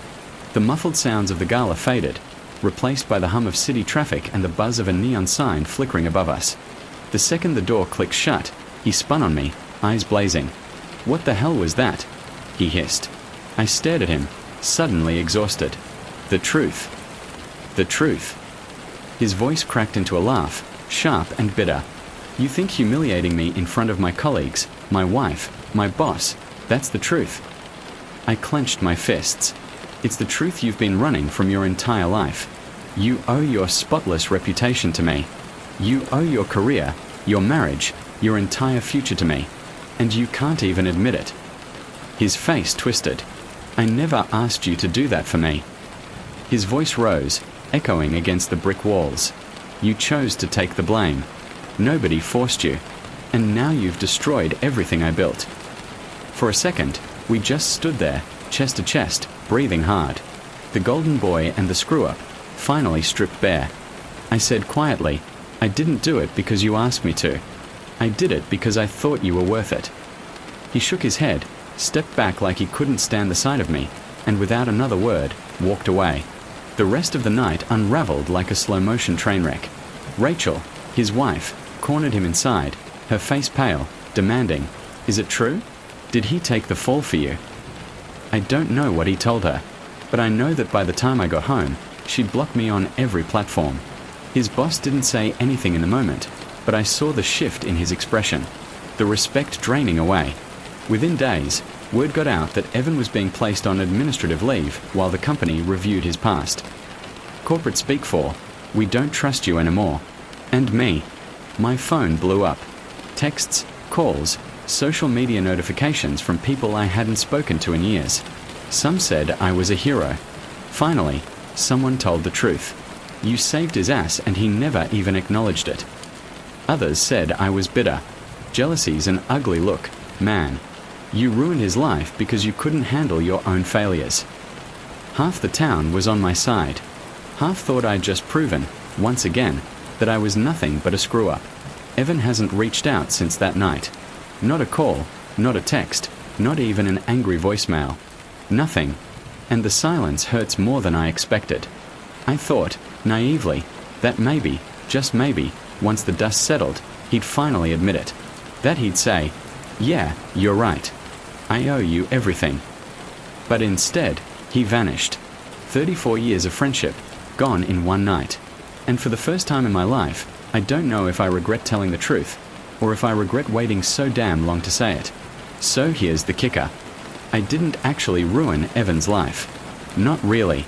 Yeah, his wife's angry. His company benched him. His colleagues look at him differently. But here's the thing, maybe that's not a curse. Maybe it's a blessing. For the first time in decades, people are finally seeing Evan for what he really is, human. Not a golden boy, not a flawless hero, not some untouchable success story carved in marble. Just a man. Do you know how heavy it must have been for him to carry that image all those years?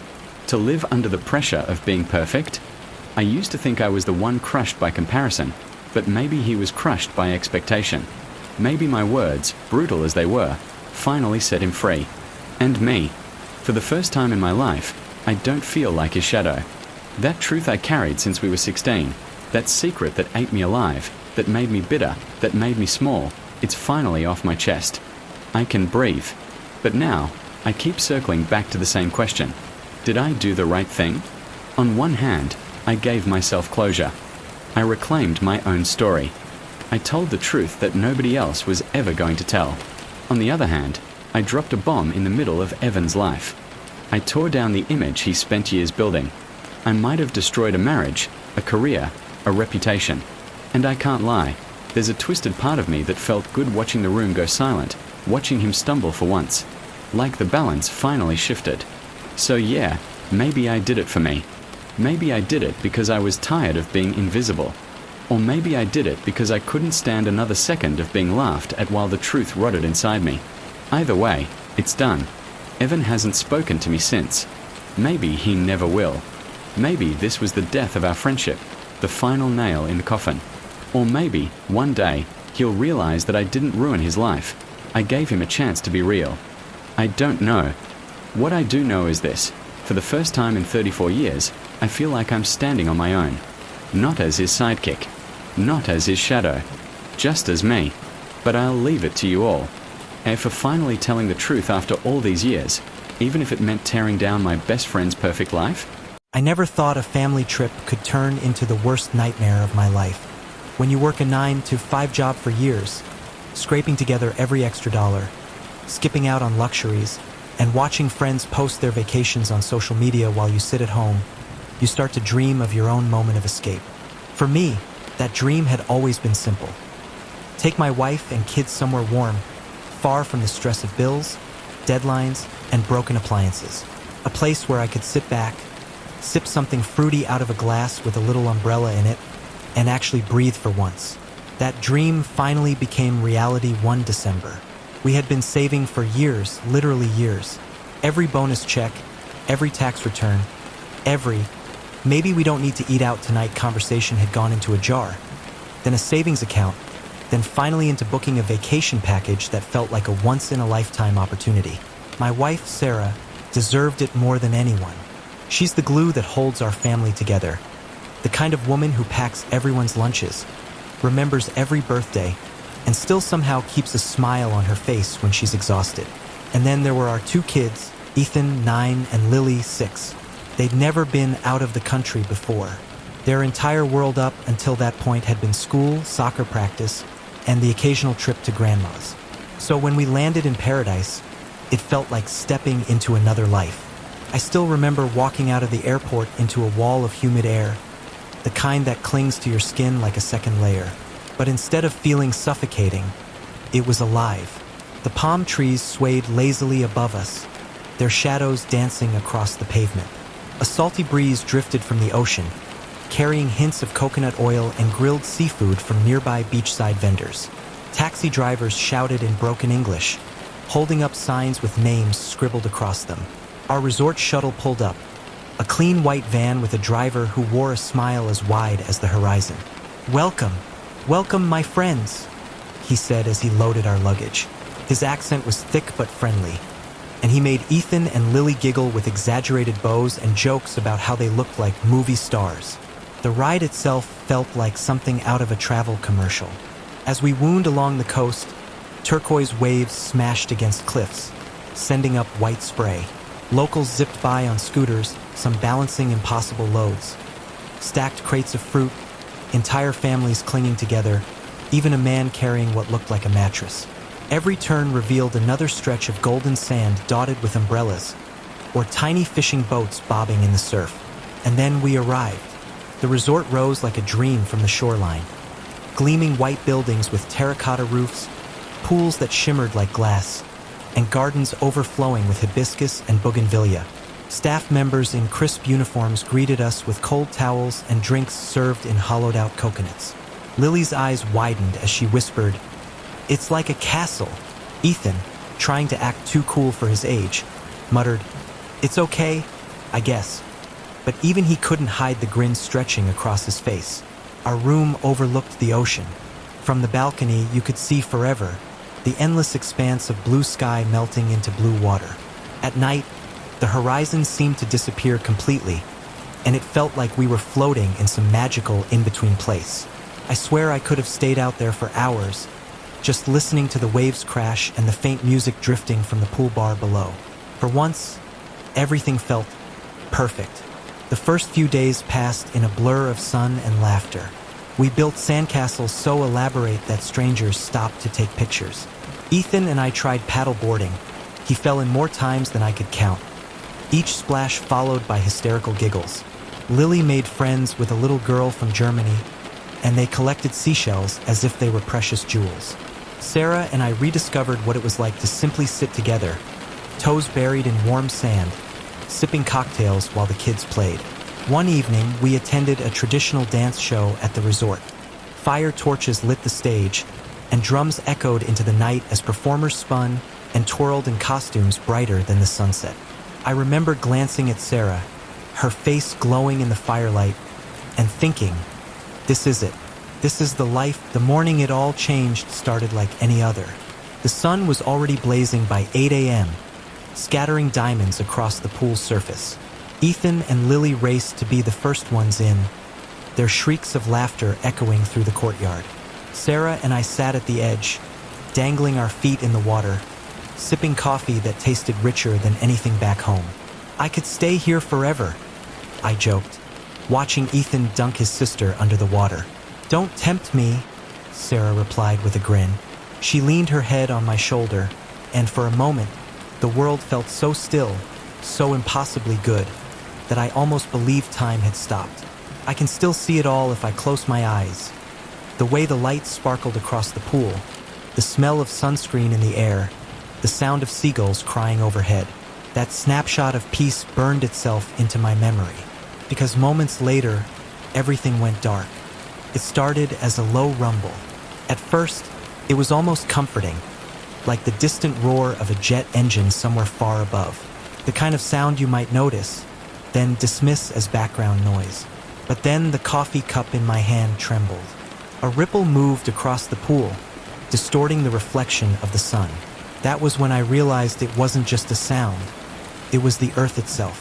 The ground shook violently, as if some massive beast beneath us had decided to wake. Chairs toppled, glasses shattered, someone screamed.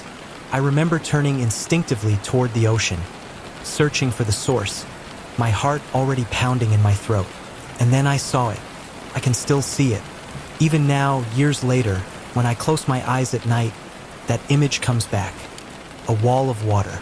Not a wave like the ones surfers chase. Not something you could ride or dive through. This thing was alive. It was taller than the hotel itself. An entire mountain of black water, surging forward with a speed that made my brain refuse to process what my eyes were seeing. For half a heartbeat, the world seemed to hold its breath. Nobody moved. Nobody spoke. We were frozen, caught between disbelief and terror. And then chaos erupted. People screamed. Chairs flew. Parents grabbed children and ran, tripping over each other, spilling drinks and towels. Staff shouted in different languages, their words drowned by panic. Somewhere a whistle blew, shrill and desperate, but useless against the roar growing louder by the second. "Run!" Sarah's voice tore through the air as she yanked Lily's hand. Ethan was already sprinting, his feet slapping against wet tiles. I barely had time to shout before it hit. The wave slammed into us with a force I didn't think the human body could survive. One moment I was standing, the next I was weightless, thrown like a rag doll into a churning world of salt water and debris. It wasn't like falling into a pool. It was like being swallowed by an angry ocean determined to crush every bone in my body. The water was everywhere. In my nose, my ears, my lungs. I tried to scream, but only bubbles escaped. My chest burned with the need for air, but I couldn't find the surface. Up and down no longer existed. The current spun me so violently I had no idea which way to fight. My arms flailed, striking something hard. Wood? Metal? My shoulder exploded in pain as I slammed against debris. For a moment, a single horrifying thought took over. This is it. This is how I die. Images flashed through my mind in those seconds of drowning clarity. Sarah laughing under firelight, Ethan's first soccer goal, Lily asleep with her stuffed rabbit clutched to her chest. All of it slipping away, stolen by an ocean that didn't care who I was, or that my kids still needed me. And then, silence. The roar faded, replaced by an eerie stillness. I don't know how long I floated there, suspended in the chaos. Seconds? Minutes? The world slowed. My body drifted, numb, weightless. I thought maybe I was gone. That this was death. That the light above me was the last thing I'd ever see. But instinct is a stubborn thing. Some buried part of me kicked, clawed, refused. My lungs screamed for air, but I didn't care about any of that. Sarah, I screamed, my voice raw. Ethan, Lily, nothing. Just the groan of twisted metal, the crash of waves retreating, and the distant wail of other survivors. My heart pounded so hard it felt like it would break through my chest. I spun in circles, treading water, scanning debris-strewn waves for any glimpse of them. A flash of pink, Lily's swimsuit? A hand? No, just a shredded towel. A dark head bobbing. Ethan? No, a stranger, face down. Panic clawed at me, threatening to paralyze, but I couldn't let it. I forced my legs to move, pushing through floating furniture, broken glass, pieces of the life we'd been living just minutes earlier. And then, through the haze, I thought I heard it. Faint, thin voice, high-pitched, fragile. Daddy! When I finally clawed my way onto what was left of a rooftop, I barely recognized the world around me. The paradise we had arrived in just days before. Blue skies, swaying palms, sparkling pools was gone, erased. In its place was something out of a nightmare. Entire buildings had been reduced to splinters, their walls ripped open like cardboard boxes. The streets below were no longer streets, but fast-moving rivers clogged with everything a life leaves behind.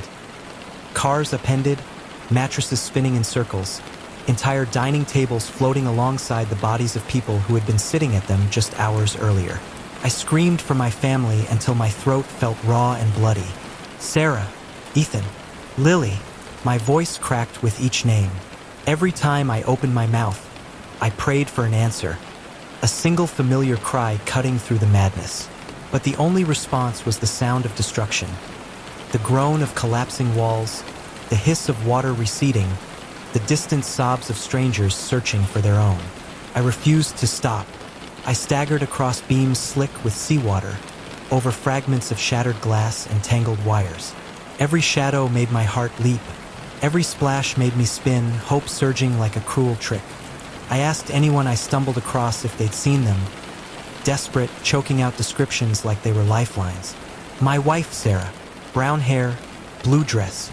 My son, 9 years old, black shorts. My daughter, 6, pink swimsuit.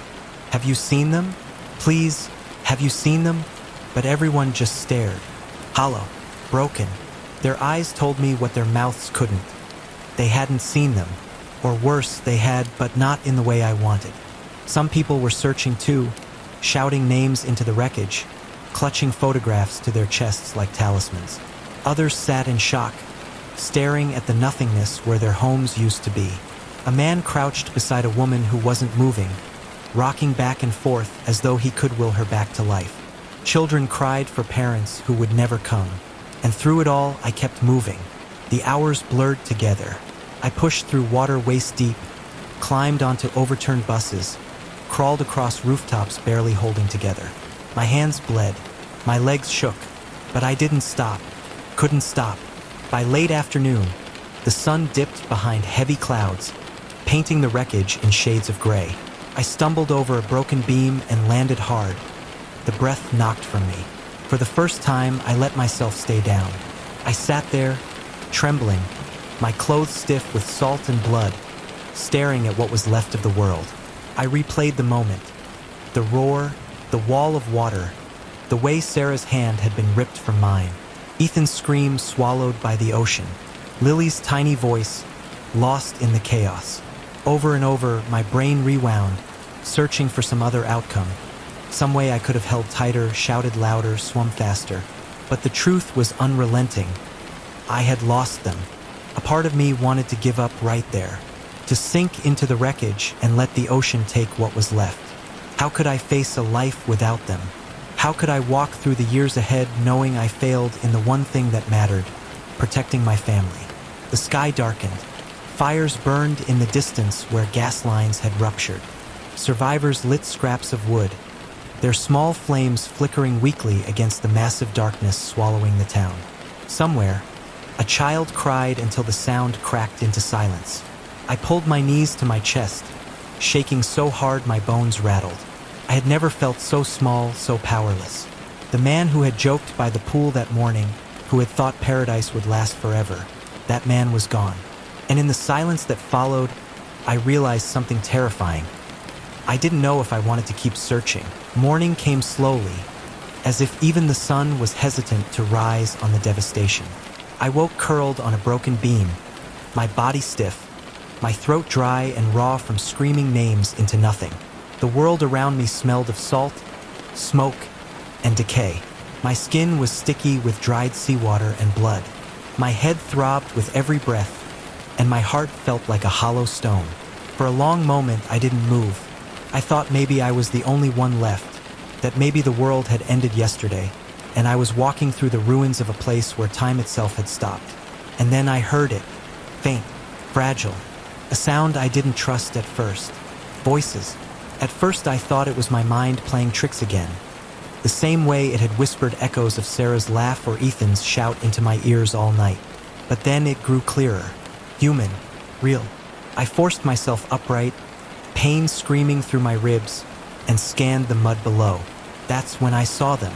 A small group of survivors picking their way through the wreckage.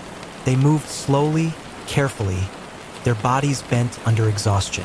Some carried bundles wrapped in cloth. Others leaned on each other like broken soldiers returning from war. Their voices were low, carrying a mix of languages, moans, and desperate prayers. I scanned their faces desperately, my eyes stinging from the morning light. None of them looked familiar. Not Sarah, not Ethan, not Lily. And then my heart stopped. One boy, small, thin, mud up to his knees, had something slung over his arm. A piece of fabric, fluttering as he walked, bright against the gray ruin. A red shirt, not just any shirt. The shirt, the one Ethan had begged me to buy him at the airport gift shop just days ago. He had tugged at my sleeve, eyes shining. "Dad, please. It's got the surfboard logo. So cool. Please." I had laughed, caved, and handed over the ridiculous price, thinking it was a small indulgence for our once-in-a-lifetime trip. He'd worn it nonstop, refusing to take it off, even sleeping in it one night until Sarah made him change. And now it was here, hanging from this boy's arm. My heart leapt into my throat. My vision blurred. My body moved before my brain could catch up. I ran. I stumbled down the ruined slope, slipping in the mud, my feet tearing open on shards of debris. My voice tore from me like an animal escaping a cage. "Ethan! Ethan!" The group froze. The boy turned, and it was him, my son, my little boy. His face streaked with mud, his hair plastered to his forehead, his eyes wide and sunken from terror. Bruises covered his arms and legs, scratches crisscrossed his skin, but it was him, alive. He blinked at me for a second, as if not trusting his own eyes, and then his face crumpled. His small chest heaved with sobs, and he ran. "Dad!" The sound of that word, his voice breaking, calling for me, shattered every wall I had built inside. I fell to my knees in the mud just as he crashed into me. I wrapped my arms around him so tight I was afraid I might hurt him, but I couldn't let go. His little body shook against mine, his tears soaking into my shirt. I sobbed harder than I ever had in my life. Ugly, ragged, chest-racking sobs that tore out of me in waves. I kissed his hair, his forehead, his filthy cheeks. I held him like I would never, ever let him go again. And then I heard another voice, weak, strained, familiar. John. I lifted my head, my eyes darting past Ethan's small frame. And there, behind him, stood Sarah. Her face was pale, her lips cracked. Her dress was torn, her hair matted with dirt. But her eyes, oh God, her eyes were alive. And in her arms, clutched tight against her chest, was Lily, our little girl, barely conscious, her face slack, her tiny arm dangling. But her chest rose and fell, breathing, alive. For a moment, I couldn't move. My brain refused to accept it. It was too much, too impossible. I thought I was hallucinating again, that my desperate mind had conjured this to torture me. But then Sarah stumbled closer, her knees buckling, and the weight of Lily in her arms shifted. Instinct kicked in. I surged forward, still clutching Ethan, and reached out. Sarah collapsed into me, and all four of us fell together into the mud. One broken, trembling pile of bodies. I pulled them in, wrapping my arms around them as if I could fuse us back together by sheer will. I buried my face in Sarah's shoulder, breathing in the salt and smoke on her skin, sobbing into her neck. She clutched me back just as desperately, her hand trembling against my back. Lily stirred weakly, her eyes fluttering open for just a second. "Daddy," she whispered, her voice so faint it was almost lost in the wind. And then she drifted again, her small body limp. I kissed her forehead over and over, whispering, "It's okay, baby. I'm here. Daddy's here." Ethan wouldn't let go of me, his arms wrapped around my waist like iron. Sarah pressed her face into my chest, her body shaking with silent sobs. And there, in the middle of the wreckage, surrounded by death and destruction, we held each other. Against all odds, against the ocean itself, we had found each other. I don't know how long we stayed there, sobbing, clinging, refusing to move. Time had no meaning anymore. All I knew was that the impossible had happened. We had survived. Together, we were eventually evacuated. The hours after finding each other blurred into fragments. Muddy roads, strangers pointing the way, the distant thumping of helicopters overhead. Rescue teams arrived like angels in uniforms, their faces streaked with sweat and exhaustion. Some carried stretchers through waist-deep water. Others shouted orders in languages I barely understood. All I knew was that we weren't alone anymore. They wrapped blankets around our shoulders, lifted Lily gently from Sarah's arms, checked Ethan's bruises with quick but careful hands. I remember one man, his uniform torn, his boots caked with mud, kneeling in front of me, shining a flashlight into my eyes, asking if I could walk. I nodded, though my legs trembled so violently I could hardly stand. The trucks came first, old military vehicles, packed with survivors clinging to each other. Then buses, then finally helicopters. The sound of rotor blades cutting through the sky was deafening. But to me, it was the sweetest music I'd ever heard. We were airlifted to a field hospital miles inland. The ground there was dry, but the air was heavy with smoke and cries. Rows of white tents stretched across the horizon, filled with cots, for bags, and the low hum of generators. Inside, it was chaos. Doctors and nurses rushed from one patient to another, their hands moving fast but their eyes betraying exhaustion. Children wailed for parents who never came. Families huddled together, whispering prayers. Volunteers carried trays of bottled water and rice, their voices soft but steady. Every corner was filled with people clinging to life and people letting go. They placed Lily on a cot. I hovered over her, refusing to let anyone push me away. Her tiny chest rose and fell, shallow but steady. A nurse inserted an 4 into her arm, whispering, "She's dehydrated, weak, but she's a fighter." Sarah gripped my hand so tightly my fingers went numb. Ethan sat pressed against me, silent, his wide eyes absorbing everything. We stayed there for days. Time lost all meaning. Morning and night were the same under the floodlights. Meals were a blur of rice and broth. Sleep came only in broken snatches, haunted by nightmares that jolted me awake, heart pounding, convinced I was still underwater. Every scream outside the tent sent me scrambling, searching, afraid I'd lose them all over again. But slowly, miraculously, Lily's color returned. Ethan started smiling again, faintly at first, then brighter. Sarah's voice grew steadier. We were alive and healing even in the middle of so much death.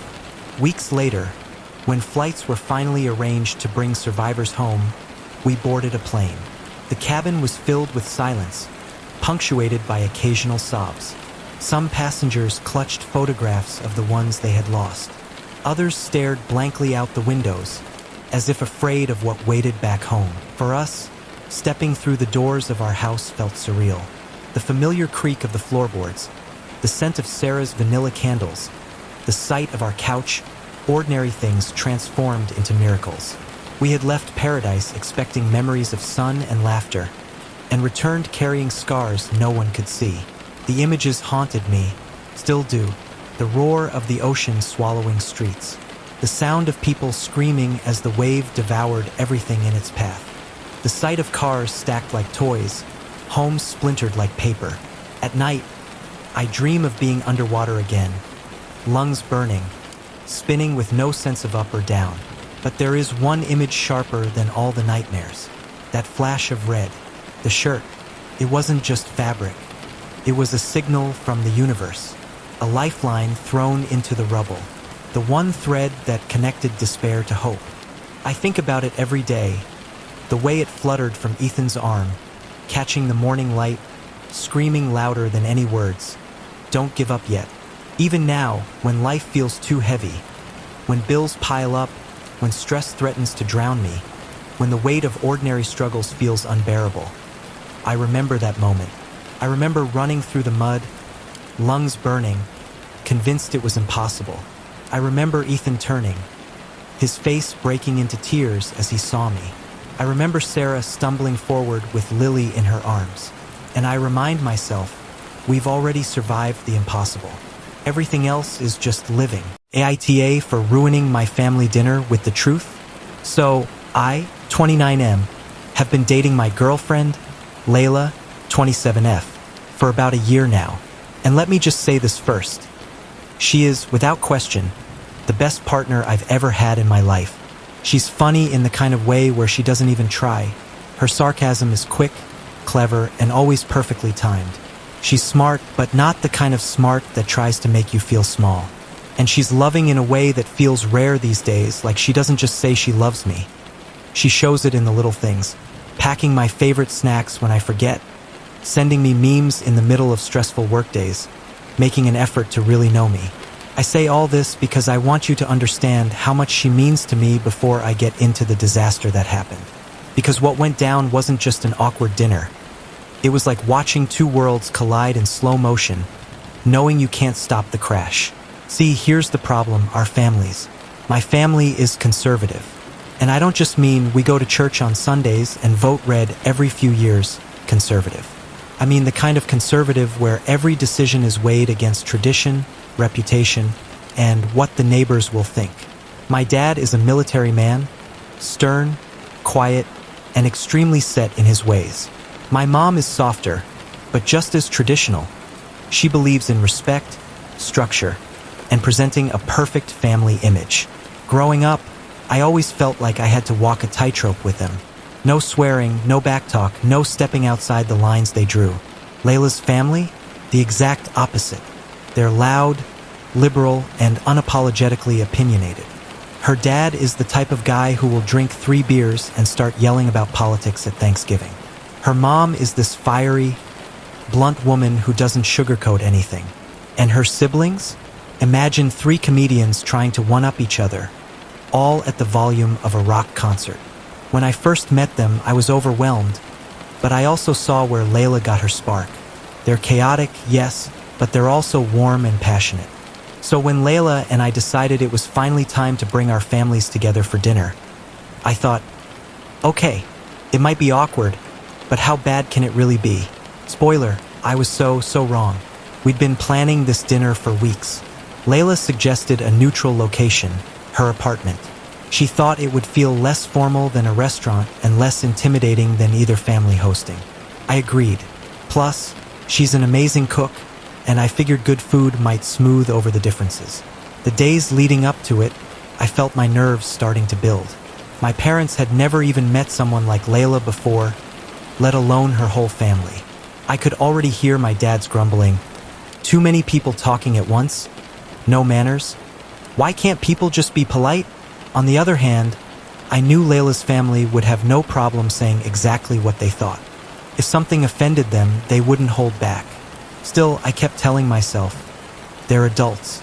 They can handle a dinner without turning it into World War III. Layla, meanwhile, was excited. This is good, she kept saying. We're serious about each other, so our families should at least try to get along. And she was right. But deep down, I had this gnawing feeling that we were mixing oil and water. The night of the dinner, I showed up early to help Layla set up. She'd gone all out. Candles, a nice tablecloth, wine glasses even though my parents never drink. She wanted everything to feel balanced. There were vegan options for her family, traditional roast chicken for mine, and enough sides to feed a small army. When my parents arrived first, I could tell immediately they were in presentation mode. My mom wore her pearls and her best dress, and my dad had on a stiff-collared shirt. They looked like they were going to a church fundraiser, not a casual dinner. Layla, thank you for having us, my mom said politely, scanning the apartment like she was rating it on Yelp.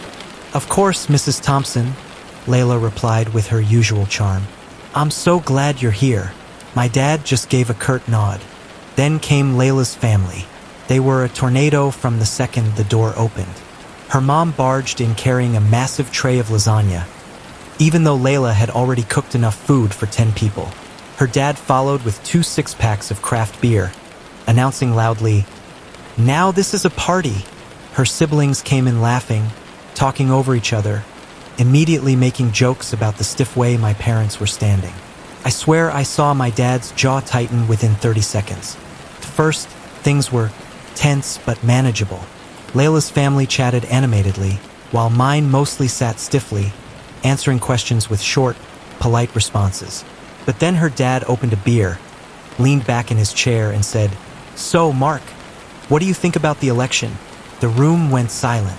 See, my dad doesn't talk about politics. He lectures. And her dad? He debates. He loves arguing for sport. And of all the possible topics, this was the nuclear option. "I think people have lost respect for tradition," my dad said slowly. "Well, I think tradition is just an excuse to stay stuck in the past." Her dad shot back immediately. And just like that, the fuse was lit. Within minutes, they were raising their voices. My mom tried to steer the conversation towards safer ground, asking Layla's mom about her lasagna recipe. But that only led to another clash when my mom suggested that real cooking doesn't involve shortcuts. Layla and I kept exchanging panicked looks across the table. We hadn't even made it to the main course, and already the walls were shaking with tension.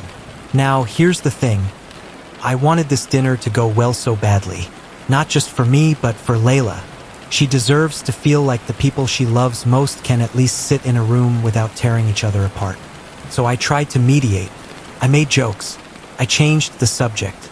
I poured more wine. But every time I smoothed one fire over, another one started. Her siblings made jokes about religion. My mom's face went pale. My dad criticized Layla's brother's lack of career direction. Layla's mom said my parents seemed uptight. And all through this, I just kept thinking, what have we done? So, remember how I said the night started tense but manageable? Yeah, that window closed real quick. At first, it was small things, little digs disguised as jokes. My mom asked Layla about her career, and when Layla proudly explained that she's an artist, my mom gave this tight smile and said, "Oh, that's sweet, but when do you plan on getting a real job?" I felt my stomach drop. Layla froze for a split second, then forced a smile back. "Art is my real job. I sell commissions and work freelance." Before I could jump in and smooth things over, Layla's dad slammed his beer down and said, "See, That's what's wrong with your generation. You think security comes from a paycheck and a suit. My daughter is more successful being herself than half the corporate drones I know. My dad's face turned the exact shade of a stop sign. Excuse me, and just like that, boom, the table split in half. It was like the universe had placed two magnets on opposite ends of the table, forcing everything to repel. Every conversation spiraled into debate. Jobs? My dad lectured about stability, while Layla's dad went on about passion and freedom. Religion. My mom said, faith keeps families strong. And Layla's siblings countered with, or it just controls people. Even bread turned into an argument. My mom swore by white bread, soft, classic, reliable. While Layla's brother argued sourdough was the only bread with personality. You'd think they were arguing about world peace with how heated it got. Meanwhile, I was stuck in the middle, trying to douse flames with water that instantly evaporated. Let's change the subject. Hey, has anyone tried the salad? Oh wow, Layla's lasagna looks amazing. Nothing worked. Every topic mutated into something controversial. At one point, my dad muttered, "This isn't a family dinner, it's a circus." And before I could process the insult, Layla's mom burst out laughing. Loud, mocking, uncontrollable laughter. "Finally, something we agree on," she said between cackles. My dad's jaw clenched so tight I thought his teeth would crack. By then, my shirt was sticking to my back with sweat. My hands kept fidgeting with the napkin in my lap. I wanted to yell at everyone to shut up, but I knew that would only make me look like the bad guy. The air was thick with tension, like everyone was waiting for the next explosion. Layla was squeezing my hand under the table so hard my fingers went numb. Her silent way of saying, "Please don't lose it. Please hold it together." I kept thinking, this is rock bottom. Can't get worse. But I was wrong, because just when I thought the night had hit its peak chaos, someone said the one thing that cracked the entire dinner wide open.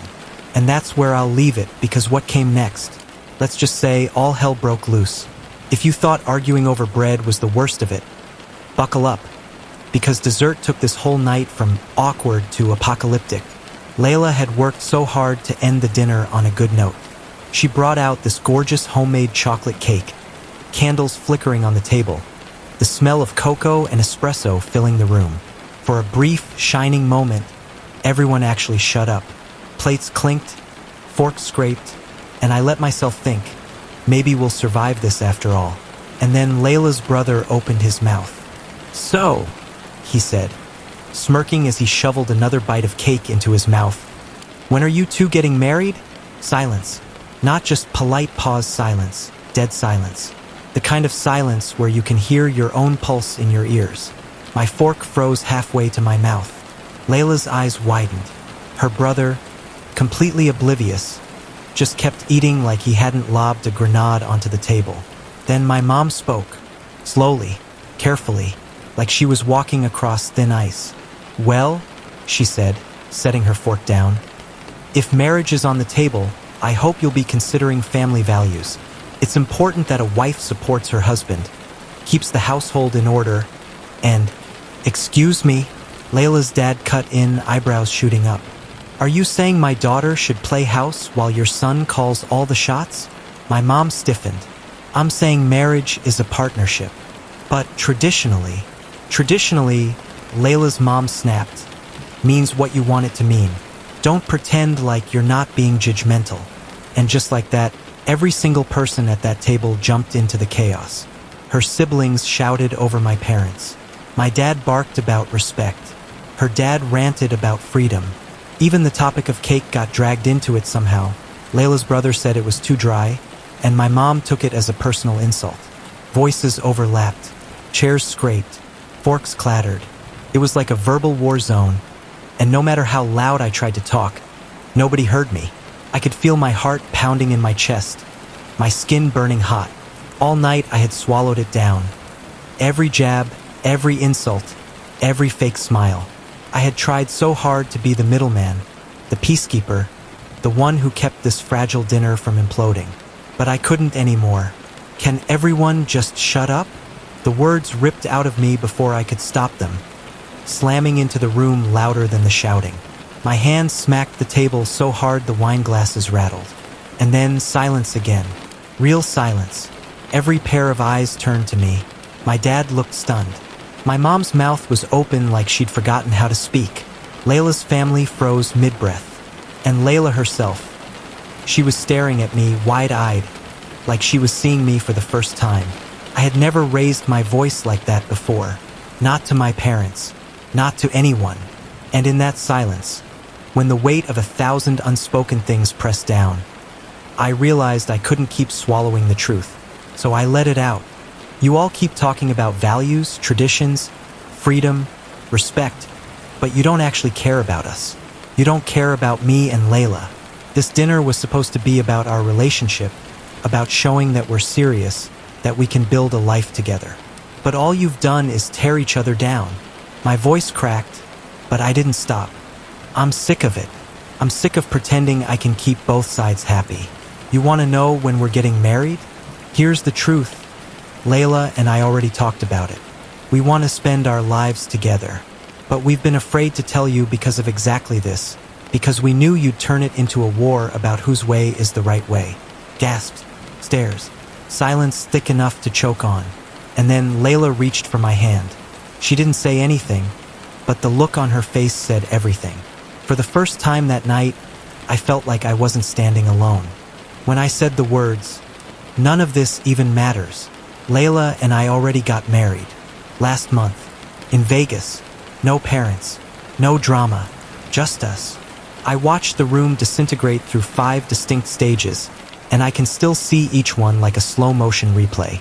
First, the gasps. A bunch of little, involuntary animal noises. Air sucked out of lungs. Forks paused midway. Wine glasses held like tiny alarms. Second, freeze. People stopped moving. Even the tick of the clock over the stove sounded rude. Third, betrayal, my parents. My mom's hand flew to her mouth. Her eyes filled so fast I could see the salt bloom. I'd never seen her cry in front of me as an adult. My dad's expression shifted into a look I know all too well. Wounded, disappointed, like I'd broken some unspoken code that had nothing to do with law and everything to do with loyalty. Fourth, shock then amusement, Layla's parents. Her mom actually pursed her lips, then smirked, and I swear I heard a soft, incredulous laugh escape her. Her dad leaned back with this weird, sly grin, like someone had just told him they'd won a bet he didn't realize he'd made. Fifth, Layla, her face. I had practiced a dozen ways to tell people. We rehearsed lines, pitfalls, damage control. None of the rehearsed ways matched the look she gave me. It was a mixture of horror, fury, relief, and if I'm honest, betrayal. Not at me at first, but at the fact I'd done it in the exact worst possible moment. Mid-chaos, mid-insult, mid-everything. I had promised her we'd wait. We'd said we'd tell them when things were calmer, when we could present it like adults with photos or an invite or at least a phone call. Vegas was supposed to be our secret, our memory we'd share with the world on our terms. We were going to tell them properly. But all night had been punctures and slaps and cheap laughter at the expense of the person I love. My mom called Layla an artist like it was a diagnosis. Her dad called my parents judgmental in front of everyone. It felt like both families were auditioning to be the people who would make our future impossible. I'd been stoic for hours, curling my hand into my palm until I had pins and needles. When Layla's brother made that stupid, "When are you getting married?" joke, something in me snapped. So yeah, I blurted it. I set the house on fire. My mom's shoulders shook. "You what?" she whispered at first, like she needed the world to be small enough for her voice to hold onto it. "My son married without telling us?" My dad's voice was a low, dangerous thing. He stood, the chair screeching like a siren, and looked at me as if trying to read a sentence I hadn't finished writing. How could you do this to your family?" It wasn't just anger. There was a sense of betrayal that runs deeper than disappointment. Like I'd moved without telling the mapmakers. My mother's hands trembled. "We raised you to respect family ties," she said, voice breaking. "We deserved an invitation?" I cut in softer than I needed. "I know. We should have. You should have included us." my dad said flatly. Marriage is not a stunt, Mark. I could see the years of expectation in their faces. Imagined grandchildren, church pews, family pictures. In their universe, marriage is a communal thing, not a private vow. And I'd pulled the rug out. Layla's dad, who had spent the night arguing with mine about capitalism and art and what makes a man, finally shrugged and said in his mellow baritone, "Well, that's one way to avoid a family roast." Layla's mom, who'd been the one laughing at my dad's circus comment, crossed her arms and looked like she'd just watched a messy but strangely effective performance. "You two did what? In Vegas?" she said, more amused than angry. There was a glint in her eye like she respected the audacity, even if the timing was awful. They weren't exactly apologizing for the way they joined the pylon earlier. If anything, their laughter was a mirror, an affirmation that they'd always expected Layla to choose her own path. After the initial smirk, her dad's tone softened. He looked at Layla, our Layla, and you could see the tiny, proud smile that's reserved for someone who picked themselves. "No parents?" he asked. "No drama." He poked me lightly with his finger, like this was a joke we were all in on, but I'd accidentally yelled the punchline. Layla stood up slowly. Her chair scraped. When she did, the napkin fell and fluttered to the floor like a white flag. She was quiet for a beat. Too quiet. That's when you know she's thinking in full sentences, and then walked to the sink, hands clenching the edge so hard her knuckles whitened. "I can't believe you told them here," she said, not looking at anyone in particular. "We agreed, Mark. We said we would tell them calmly. We said it would be our thing." Her voice didn't break. It was flat, a scalpel. There was disappointment there, heavy and bright. "You know my mom. She'll laugh. My dad will joke. But your mom will hurt. You said you'd protect her." I wanted to explain, to say the heat of the night made every old fear feel like an open wound, and I wanted to stop the bleeding by making something permanent. I wanted to say it was about taking control in a moment when our worlds tried to control us. I wanted to tell her I was trying to make a statement. We're doing this, whether you bless it or not. Instead, I heard my voice break around. I couldn't do it slowly. I cracked. She looked at me then, and there was a tiny softness at the corner of her eye.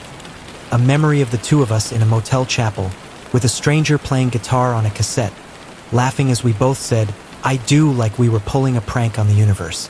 But she was angry too, and rightfully so. "You set it on fire," she said, "and then you threw a match into it." People picked up their plates like they were relics, like the food had transformed into evidence. My dad, proud and silent, retreated to the doorway, like he needed air. My mom gripped her handbag with both hands and looked like she might bolt. Layla's siblings started theorizing loudly. Maybe we eloped because we couldn't stand their arguing. Maybe because we were romantic idiots. Maybe because we wanted to spite them. There were accusations, some direct, some whispered. "You humiliated us," my mother told me later in a voice that sounded small. "You made a joke of what family means." Layla's mom said something kinder. "They'll get over it, or they won't. They'll learn." I could feel my cheeks burn. I had not anticipated the scale of the fallout. I had intended to reveal it eventually. I had not intended to bring this hurricane into my mother's living room. Vegas wasn't some grand romantic movie. It was rainy, it was cheap, it was ridiculous. We had two friends as witnesses and a copy of a song that played too loud in the background. We promised each other we'd protect the small, private thing from becoming another battleground. We signed a ridiculous certificate, ate terrible donuts, and laughed until we cried. We didn't run. We chose. We chose each other in a way that felt like survival. But that choice, kept secret to protect feelings, turned into a secret kept to avoid confrontation. And secrets have a way of sounding like betrayal when they come out. The dinner ended not with a clean break, but with 1,000 tiny fractures. My parents left early. My dad's jawline like a cliff. My mother clutching a tissue that had once been a napkin. Layla's family stayed, some arguing quietly, some offering a rye toast as if to rewrite the night into something lighter. Layla and I didn't sleep that night. We sat on her couch, wedding bands warm from our pockets and cold from the silence between us. I thought revealing the truth would free me. Instead, it opened a dozen different fights. Some were justified, some were petty, some were hurtful. All of them now needed answers. I don't know if my parents will ever forgive me. I don't know if Layla can forgive me for telling them like that. What I do know is this: we made a choice that was ours, and now we have to live with the consequences. When the plates were scraped clean and the shouting had finally wrung itself hoarse, the night ended in a way I never could have scripted. My parents stormed out first. My mom was crying, clutching her purse like it was a life raft, whispering things under her breath I couldn't quite catch. My dad didn't even look back. He just marched out stiffly, like if he moved fast enough the memory of this night might not stick to him. Layla's family? They treated it like I just scored the winning touchdown in the last seconds of a game. Her dad clapped me on the back so hard I nearly choked on my own breath. Her mom raised her glass and said, "Well, cheers to the newlyweds." Her siblings were practically high-fiving each other, joking about booking tickets to Vegas themselves. And then there was Layla. She didn't celebrate. She didn't laugh. She didn't cry.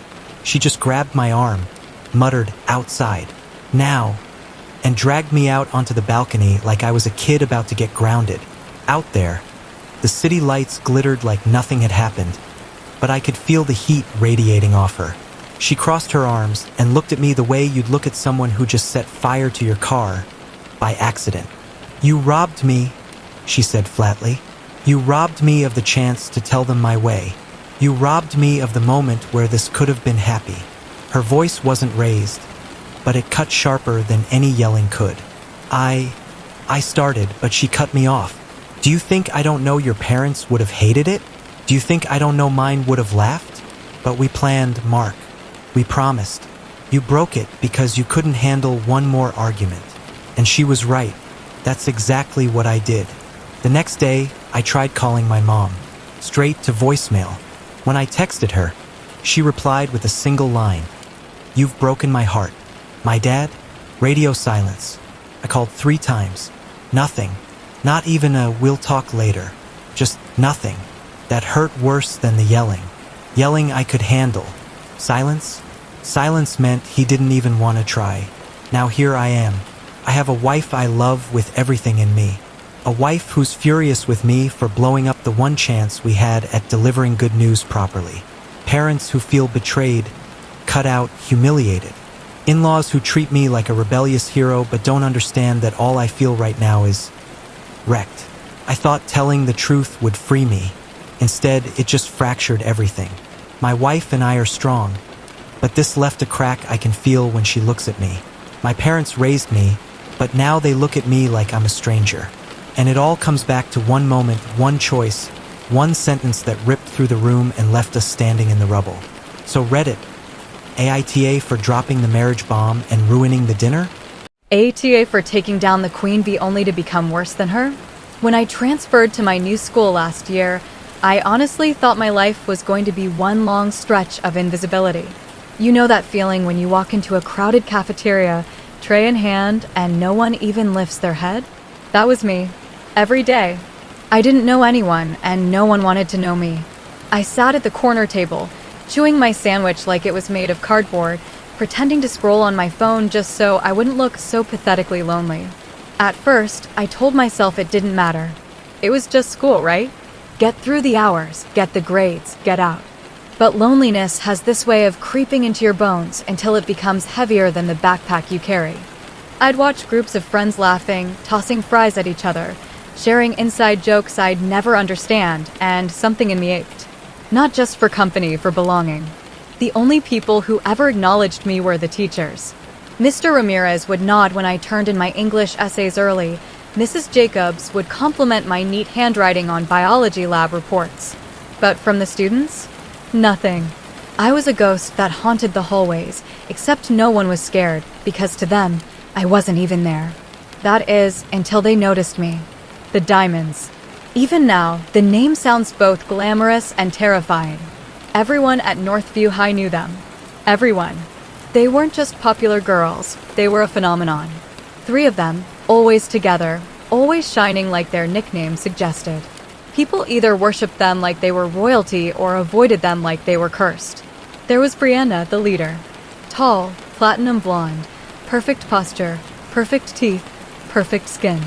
She had this way of walking into a room that made everyone subconsciously straighten their shoulders, as if the queen had arrived. If you crossed her, you were done. If you pleased her, you could ride her shadow into relevance. Then there was Lexi, the sharp-tongued brunette who always had a witty insult on hand. She wasn't as intimidating as Brianna, but her approval mattered just as much. If Brianna was the crown, Lexi was the scepter wielded to cut down anyone in their way. Finally, there was Tasha, the quiet but deadly one. She didn't speak much, but her gaze was enough to freeze you. People underestimated her because she smiled sweetly, but everyone knew she was the one who carried their secrets. Rumor had it she had dirt on half the school, and that's why no one dared to cross her. Together, they ruled the school like an empire.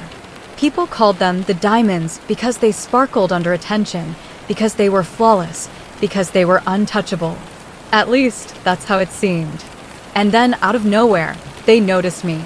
I still remember the day as if it were etched into my brain. I was sitting at my usual corner table in the cafeteria, unwrapping my slightly squished peanut butter and jelly sandwich. I was halfway through convincing myself that if I just focused on chewing slowly, the lunch period would pass quicker when I heard a voice. Cute shoes. I looked up, startled.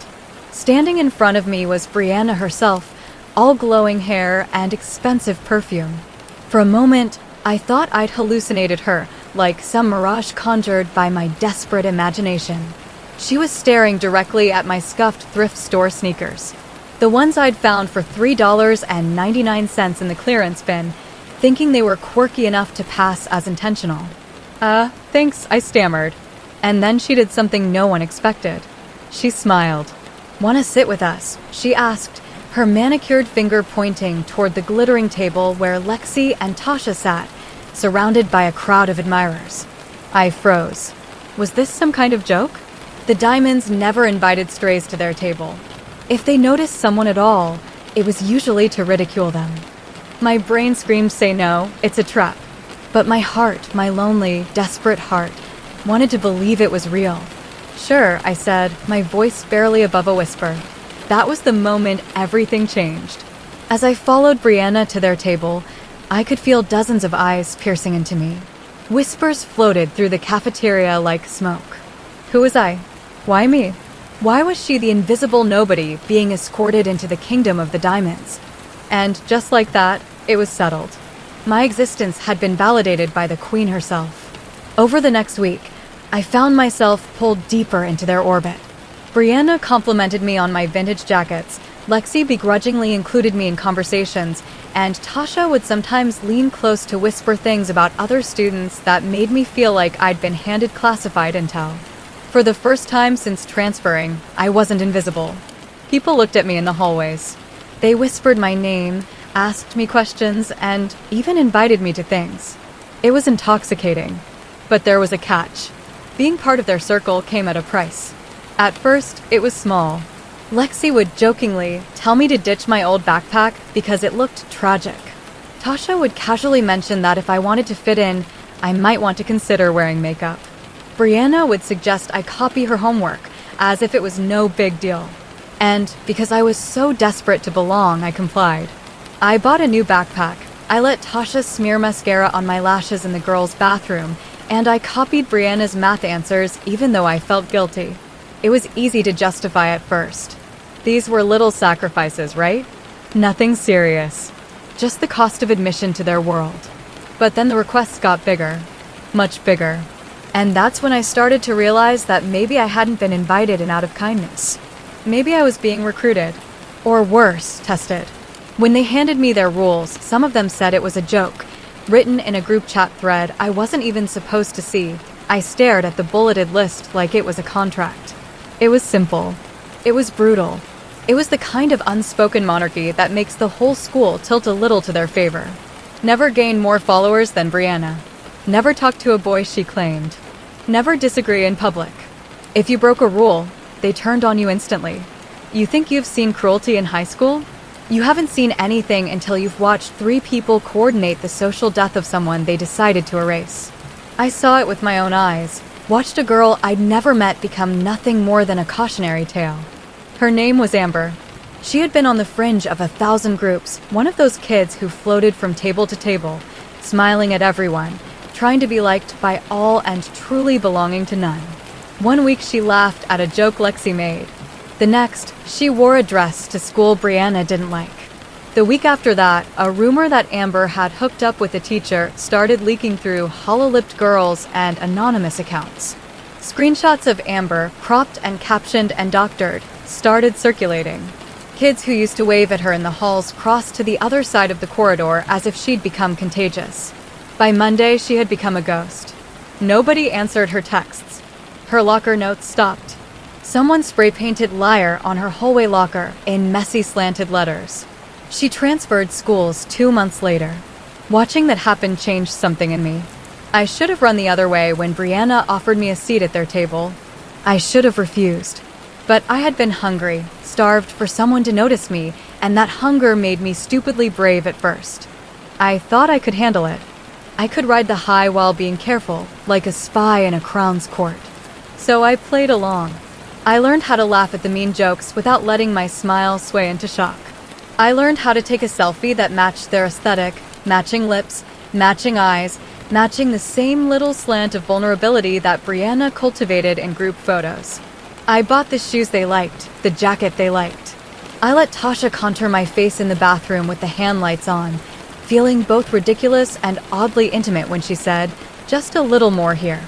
I watched my reflection change piece by piece and thought of identity like a dress I could wear for an audience.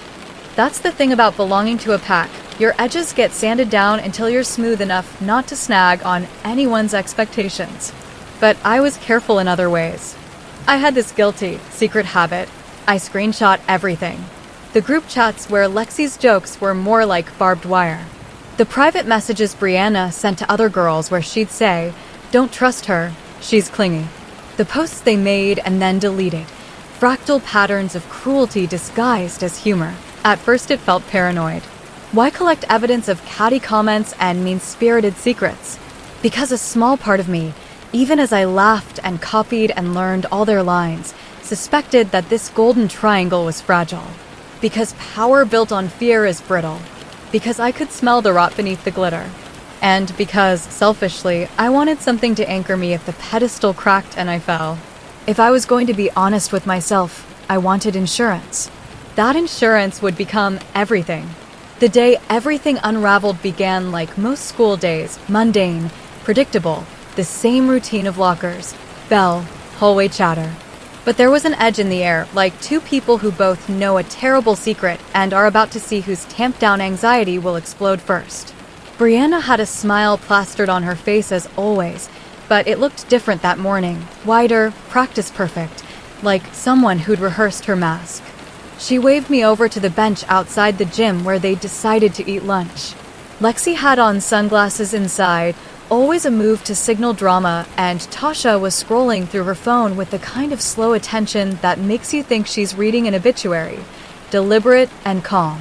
"You're early," Brianna said, as if surprised and not surprised at all. I had an English quiz, I lied. I'd stayed up the night before transcribing notes until the ink in my pen ran dry.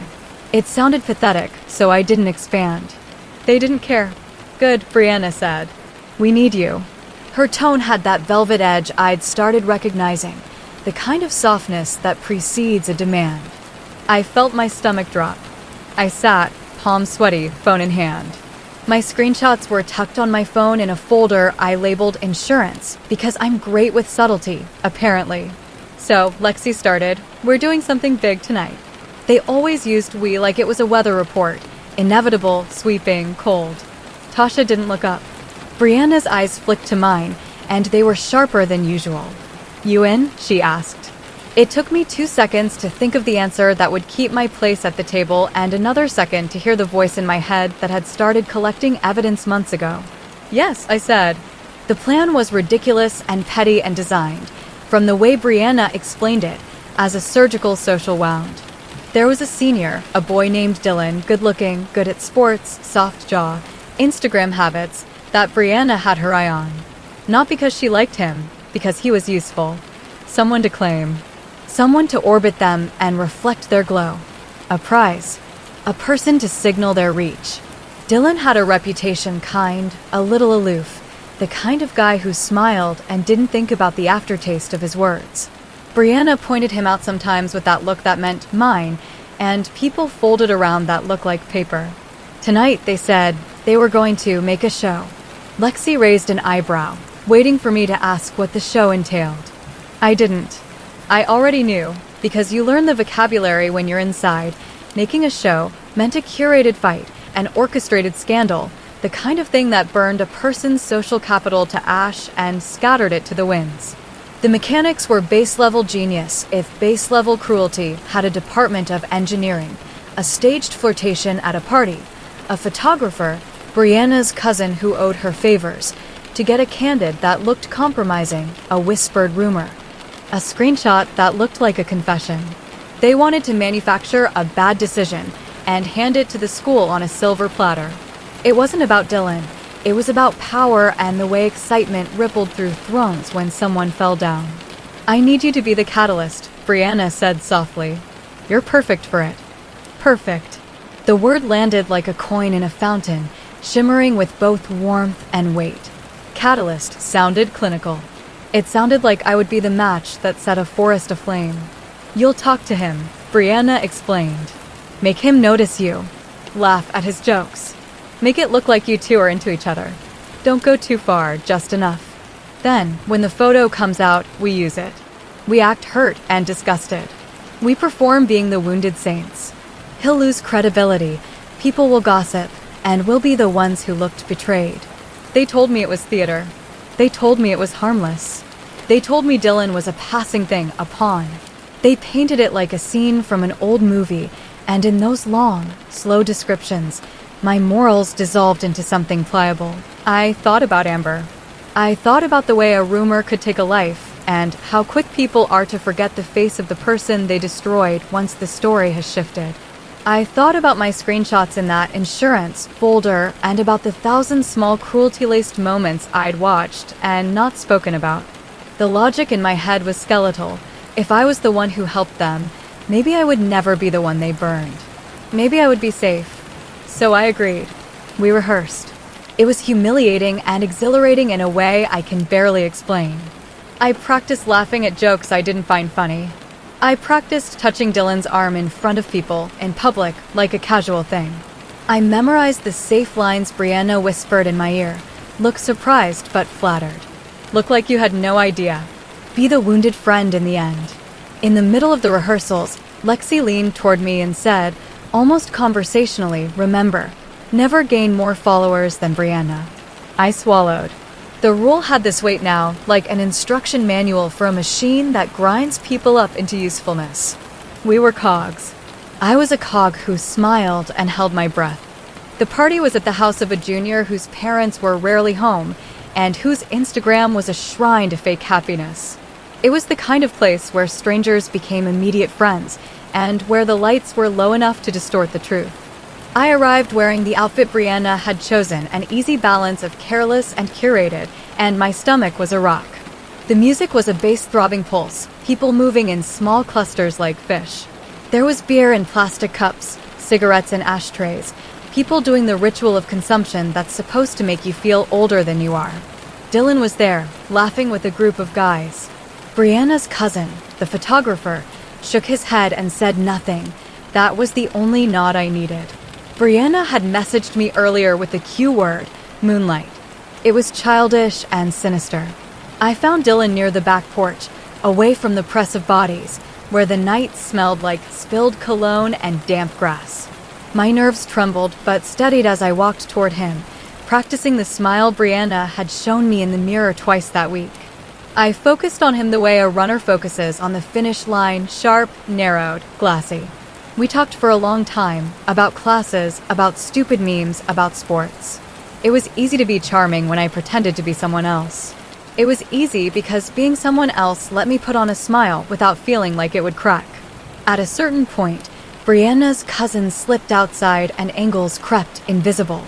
He took a few photos, backlit in a way that made it look romantic in a fake kind of way, two people leaning in against an ambient glow.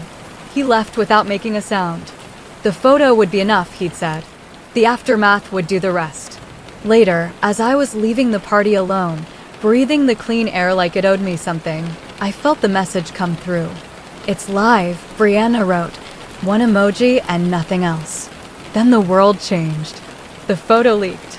It was everywhere, on Instagram stories that expired but left echoes, on group chats where people screenshot and annotated, on gossip accounts that traded in the currency of shame. It wasn't explicit, not by a long shot, but it was intimate in the way that made people's mouths move. Comments piled on like plates in a restaurant sink. Did they? Ew, why would she? The narrative grew teeth overnight. Dylan was confused for a day, then defensive, then startled, then angry. He messaged me, asking if we'd been seen together. I could almost feel his embarrassment through the text. He asked me why I'd done it. Why I would tease something like that when it could ruin a person. He didn't know it was all theater. He didn't know he'd been used. I couldn't tell him the truth. I couldn't tell him that he was a pawn in a chess game, just like I was. I couldn't admit that the cost of my safety felt like his ruin. So I texted back the rehearsed line. I didn't mean anything by it. I swear. Please don't. But the rehearsed line landed like a clap of thunder in a small town.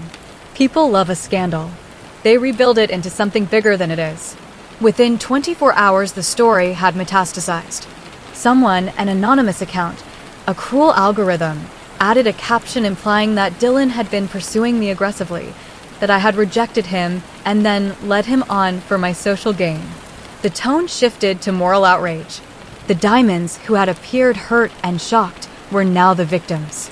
They posted screenshots of their own conversations with me, carefully curated snippets that painted me as manipulative and attention-hungry. The narrative was a blade, and they held it so calmly it glinted in the sun. The school chose sides like you would choose teams for dodgeball. Some kids recoiled at my name like it carried an illness. Others waited to see what else would happen. The rumor engines rumbled. Dylan's friends shrugged at his awkward attempts to explain. The principal called a meeting about student behavior, and the assistant principal asked me to come in and talk. In the middle of it all, the Diamonds posted a selfie, 3 faces close together, porcelain smiles, eyes wet as though they'd been wronged. The caption read, "We've been betrayed. Trust carefully." I watched the comments unfurl. Sympathy for them. Condemnation for me. A small voice in my chest urged me to run to Dylan, to tell him the truth, to show him my folder of screenshots, to explain that I'd been coached. But the fear, that old, numbed fear that had been patient and waiting all these months, told me to keep quiet, to stay in the group, to ride the wave and hope it didn't drown me. It was then I realized how easily you could be manipulated not just by people, but by your own survival instincts. You believe lies because they're easier. I began to post like them. I deleted things that didn't fit the new narrative. I changed my privacy settings. I blocked people who messaged me things that made me feel sick. I told myself it would be temporary, that when things settled, I'd set the record straight. But the truth has a way of getting heavy, and pride is a poor buoy. And yet, behind my throat's tightness, my phone's battery on low, my phone's photos folder filling up with evidence, my plan was actually starting. The insurance folder was growing, curated into a narrative of its own. There were screenshots of Brianna deciding not to invite someone to an audition because they weren't edgy enough. There were messages where Lexi called a girl stupid for wearing the wrong shade of lipstick. There was even a video clip where Tasha told someone to leave before you embarrass yourself and then laughed about it later in a different chat. The evidence felt sterile and clinical, like receipts in an affidavit. I polished them, annotated them, and breathed when I looked at them as if they were oxygen. I wanted to believe that if I had enough proof, the story would change, that there could be an undoing. That night, in my room, under a lamp that made shadows look like accomplices, I sat scrolling. The post by the Diamonds had swelled into 1,000 comments, each one a judgment. My phone vibrated with notifications, like rain on a tin roof. I felt ridiculous for caring. I felt like someone asleep on a bench in a park, half dreaming about being rescued. And then the first person reached out to me. It wasn't Dylan. It was someone I barely knew, a girl named Margot from my chemistry class. "I don't believe them," she wrote. Simple. No emojis, no lecture. They're full of it. I stared at that message like sunlight on a window. Margot sent another. You okay? For the first time in days, I felt something loosening. It wasn't complete relief. Ruin does not unpeel overnight, but it was a crack in the armor of isolation I'd worn so long. I typed, I'll tell you everything. We met in secret the next day in the library, tucked behind a column where the light was thin and the air smelled of old paper. Margot had this calm look. She wasn't impressed or starstruck. She asked about evidence and the names of people who were colluding. She didn't judge my motives, only took notes, her pen moving like a metronome. If anyone's going to hear this, she said, we need receipts. I showed her the folder. Her face didn't flicker with surprise, only a steady concentration that made me feel like I was finally being seen by a human who wasn't performing. This is good, she said. We need a plan. That night, for the first time in the whole nightmare, I felt something that tasted like hope. We would gather everything. We would go to the principal. We would confront them. We would, if we were brave enough, go public with the proof of their manipulations. It felt noble. It felt like a fight. And yet, as I thought about it, the practicalities slid around me. The way Brianna could make a lie look like truth with a grin. The way Lexi could weaponize a rumor. The way Tasha could weaponize silence. The plan was brittle, delicate as glass. It took a single misstep to shatter it. That's what fear does. It tells you the worst-case scenario until the worst case becomes the base reality. 2 nights later, the moment of judgment came earlier than I expected. Someone, my guess is Brianna's cousin, smug and efficient, found a way to intercept a message thread. They doctored a screenshot from my phone and posted it to an anonymous account. In it, a fake text conversation showed me admitting to fabricating interactions, to orchestrating Dylan's flirtation for attention. The photo was edited well enough that even my friends hesitated. In the pixels, I looked like a schemer, someone who had used people for clout. The school reacted the way a fish reacts to a sudden hook, immediate, loud, and fatal. Kids I'd eaten lunch with for months turned away. Margot texted me like a small, terrified animal. Are you okay? I saw. I didn't respond. My hands were numb.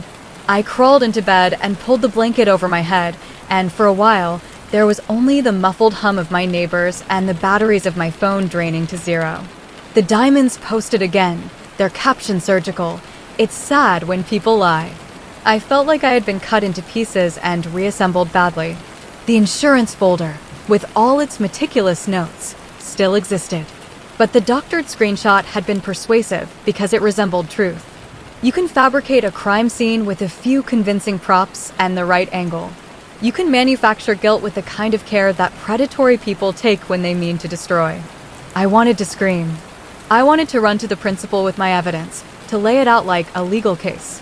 But I knew how these things worked. Authority often chooses the path of least resistance. They liked the headline. They liked a tidy villain.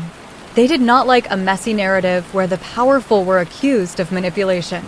So instead, I did what I had done since the first day I walked into that cafeteria with a tray in my hands. I became small. I waited. I watched. And while I waited, while the school's murmurs turned into a chorus, while Brianna's smile hardened into something predatory and sweet, I made a choice.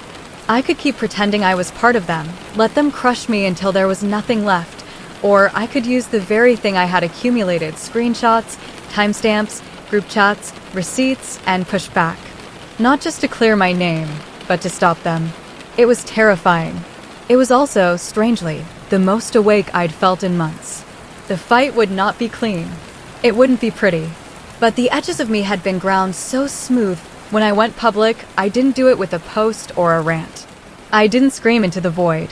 I sat down with Margot and a list of people who had been quietly wronged by the diamonds, girls who had been pushed out of plays, boys who'd had rumors spread about them, students who'd been blackmailed with secrets. We created a document, timestamps, raw screenshots, links, context, witnesses. Margot emailed it to a local online forum, to 2 of the school's teachers I trusted, and to a journalist friend of her mother who wrote occasionally for the town paper. I expected the principal to call us naive. I expected the school to ask for time to investigate. I expected to be told to be careful, to be patient.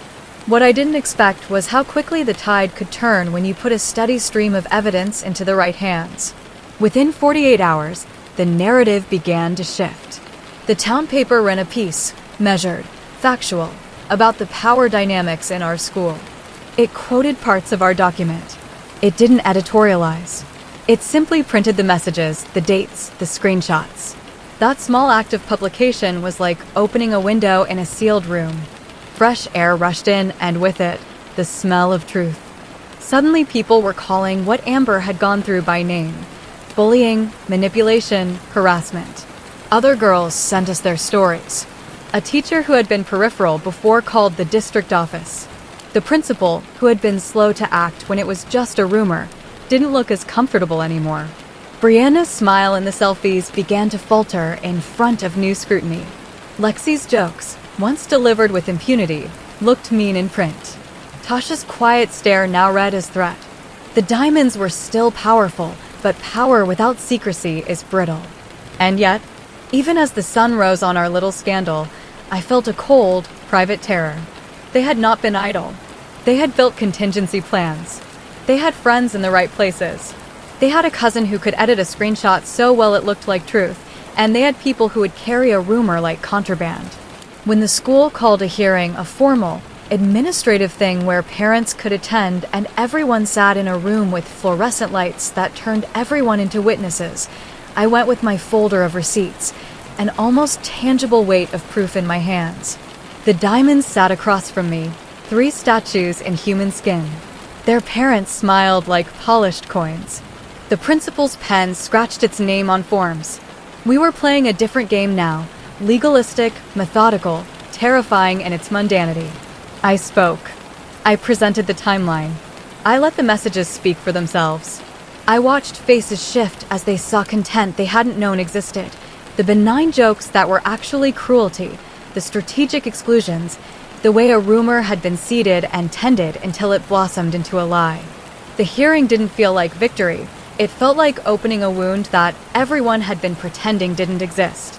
Some administrators acted surprised. Some students looked away. Some parents clutched their phones as if the screen might bite. Afterward, everyone said the right things. Investigations would be launched, sanctions considered, counseling offered. But the undercurrent was loud. This wouldn't be a neat fix. People had been changed. Reputations had been scorched with a slow fire. And then, the aftermath that I hadn't predicted, Brianna turned the game into a spectacle again. She posted on all platforms a video that was polished and perfectly written. In it, she looked tired and brave and wronged. She spoke about betrayal, about how she'd been targeted, about how cruel it was to dox people online. Her words were a mirror polished until they reflected nothing but sympathy. She played the victim in a way that made people weep on command. People who had been on the fence now felt a pang of sympathy for her. The world loves a queen who falls. I watched that video, and for a wild half-second, I felt stupid for ever thinking I was the hero of a story. She had always been better at narrative than I was. She knew how to script empathy. She had practiced smiles and practiced wounding phrasing. She had rehearsed being human. I had typed messages, and the hearing concluded without a knockout punch. The administration issued a statement about community standards and ongoing investigations. They told us to be patient. The diamonds smiled in photos that went up across school social media, flanked by parents who looked like they'd seen this film before. People cheered. People booed. The high school ecosystem churned. For a while, I thought the fight was losing. The weight of public opinion pressed down like humidity. I felt small again, like a pressed flower losing its color. Then something wild happened. A kid, the quiet kid who sat 2 rows behind me in history, the one with hand-me-down hoodies and a habit of doodling, sent me a message. I have a voice memo, he wrote. It's from Lexi. She's talking. She calls you by name. I opened the file with my hands shaking. The voice on the recording was unmistakably Lexi's, fast, theatrical, uncaring. She's only useful because she's gullible, Lexi said, laughing. She'll do anything if you tell her it's insurance. My stomach lurched. When? I typed. When did she say that? 2 weeks ago, the kid replied, "You're not in the video. You weren't there." But Lexi said it. It wasn't the only voice memo. More emerged snatches of conversation, careless confessions where the Diamonds celebrated the craft of rumor making like children trading stickers. It hit like a tidal wave. People who had been on the fence listened to tiny files and felt something akin to betrayal, not at me, but at the performance they'd been shown. The town paper published another piece, this one with audio clips and analysis. The school couldn't ignore it. The principal looked shaken. For once, the scales tipped. Brianna changed tactics then. She went invisible. She didn't post. She let the others take the heat publicly. Lexi lashed out, but without Brianna's veneer of control, it all looked more like panic than strategy. Tasha retreated into silence. We were not out of danger. The Diamonds could still destroy us in 100 small ways, and they had friends who could plant evidence and weaponize private messages. But the momentum had shifted. The story was no longer just mine. It belonged to other people who had been hurt by the same perfection that once made them untouchable. So that's where part 2 ends, not with a clang of a gavel or a neat resolution, because life doesn't hand you those. It ends with the crescendo, receipts turned into proof, proof turned into public scrutiny, and public scrutiny turning a monolith into a vulnerable thing. I wish I could tell you that standing up felt like victory. It didn't, not yet. It felt like a raw, trembling thing, like a wound finally air exposed. But it also felt like the first time you call out a lie and someone answers back. The Diamonds still existed. The rules they'd set, never gain more followers than Brianna, never talk to a boy she claimed, never disagree in public, still hovered in the air like a threat. But the rules began to crack. And the worst part? The most dangerous part? I'd learned how they worked from the inside. Now they knew I'd been collecting too, which meant I had to be smarter than they were. Which, in high school terms, is basically asking a mouse to outwit a pack of wolves. Brianna had this little ritual she called claiming. If she so much as looked twice at a guy, he was suddenly hers. No questions asked. She didn't need to actually date him. She didn't need his consent. She just had to make it clear, off limits. And everyone obeyed. That was the unspoken law of the Diamonds. If Brianna claimed someone, you didn't so much as smile at him without risking her wrath. I'd seen it happen before. A sophomore girl accidentally laughed too long at a joke Brianna's current crush told, and within a week, her locker had been graffitied with slut. Her DMs were flooded with threats. She ended up transferring schools by the end of the semester. That's the kind of power Brianna wielded. So when she claimed Ethan, I knew it was trouble. The thing was, Ethan wasn't like anyone else at Northview. He didn't orbit the Diamonds. He didn't care about their hierarchy, their clique. Ethan was the first person who made me feel seen without strings attached, which is exactly why Brianna wanted him. The second she caught wind of him tutoring me, she sauntered over one afternoon, plopped herself at our library table, and draped her arm across his textbook like she owned him. "Hey, Ethan," she purred. "Want to study at my place instead?" My pools heated. He looked at her politely, then back at me and said, "Nah, I'm good here." I swear, in that moment, I saw something flicker across her face. Not rejection. Brianna didn't even process rejection like a normal person. No, it was possession. He wasn't interested in her, and that meant she had to double down. So she claimed him. Loudly. Publicly. She told Lexi and Tasha, who made sure the whole school knew. Ethan was Brianna's. End of story. Except it wasn't. A week later, Ethan asked me to the winter dance. I thought I'd misheard him at first. We were sitting in the library again, papers scattered everywhere, when he casually said, "So, do you want to go to the dance with me?" My stomach flipped. My first instinct was panic. What if Brianna finds out? My second instinct was thrill. Someone wanted to go with me. Not for status, not for clout, just me. I hesitated, and he noticed. "It's okay if you don't want to," he added quickly. I just thought it'd be fun. And that's when it hit me. He wasn't asking out of pity. He wasn't asking to make a statement. He just liked me. I wanted to say yes more than I'd ever wanted anything. But the moment Brianna found out, she lost it. She cornered me in the girls' bathroom between classes, her reflection looming behind me in the mirror. "You think you're cute?" she hissed, her lip gloss shimmering as she sneered. "Going behind my back? You think you can just take what's mine?" I swallowed hard. "He's not yours. You've never even dated him." Her eyes narrowed into slits. "That doesn't matter. I claimed him. And if you go with him, I swear I will ruin your life. You'll wish you never set foot in this school." Something inside me snapped that day. Maybe it was the months of pretending, of laughing at their cruel jokes, of carrying the weight of their rules. Maybe it was the loneliness that still lingered deep inside me, reminding me that this friendship was built on fear, not loyalty.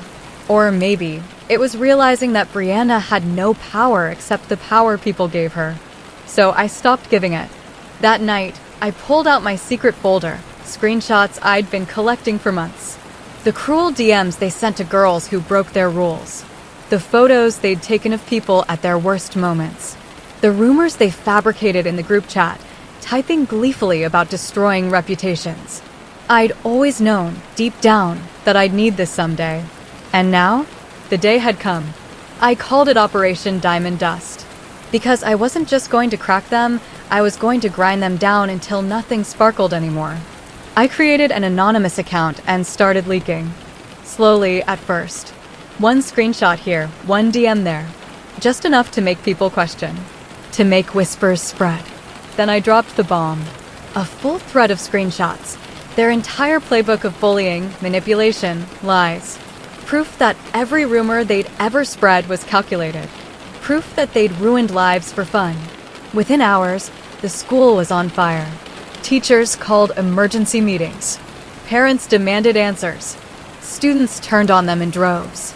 The diamonds, untouchable, flawless, powerful, were suddenly radioactive. Brianna tried to spin it. She went live, crying fake tears, claiming the screenshots were doctored. But the receipts were too detailed, too damning. Lexi and Tasha started fighting publicly, throwing each other under the bus. Within 48 hours, the diamonds were finished. And for the first time since I'd arrived at Northview, Brianna wasn't in control. For the first time, I was. After Operation Diamond Dust, my life flipped overnight. I wasn't invisible anymore. I wasn't the loner at the corner table with a squished PB&J. Suddenly, I was the center of gravity. People who had walked past me without so much as a glance were now laughing too hard at my jokes, lingering on every word I said.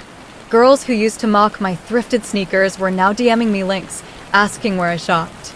Guys who'd never known my name were tagging me in memes, sliding into my inbox, begging me to go to the dance with them, even after Ethan and I were obviously together.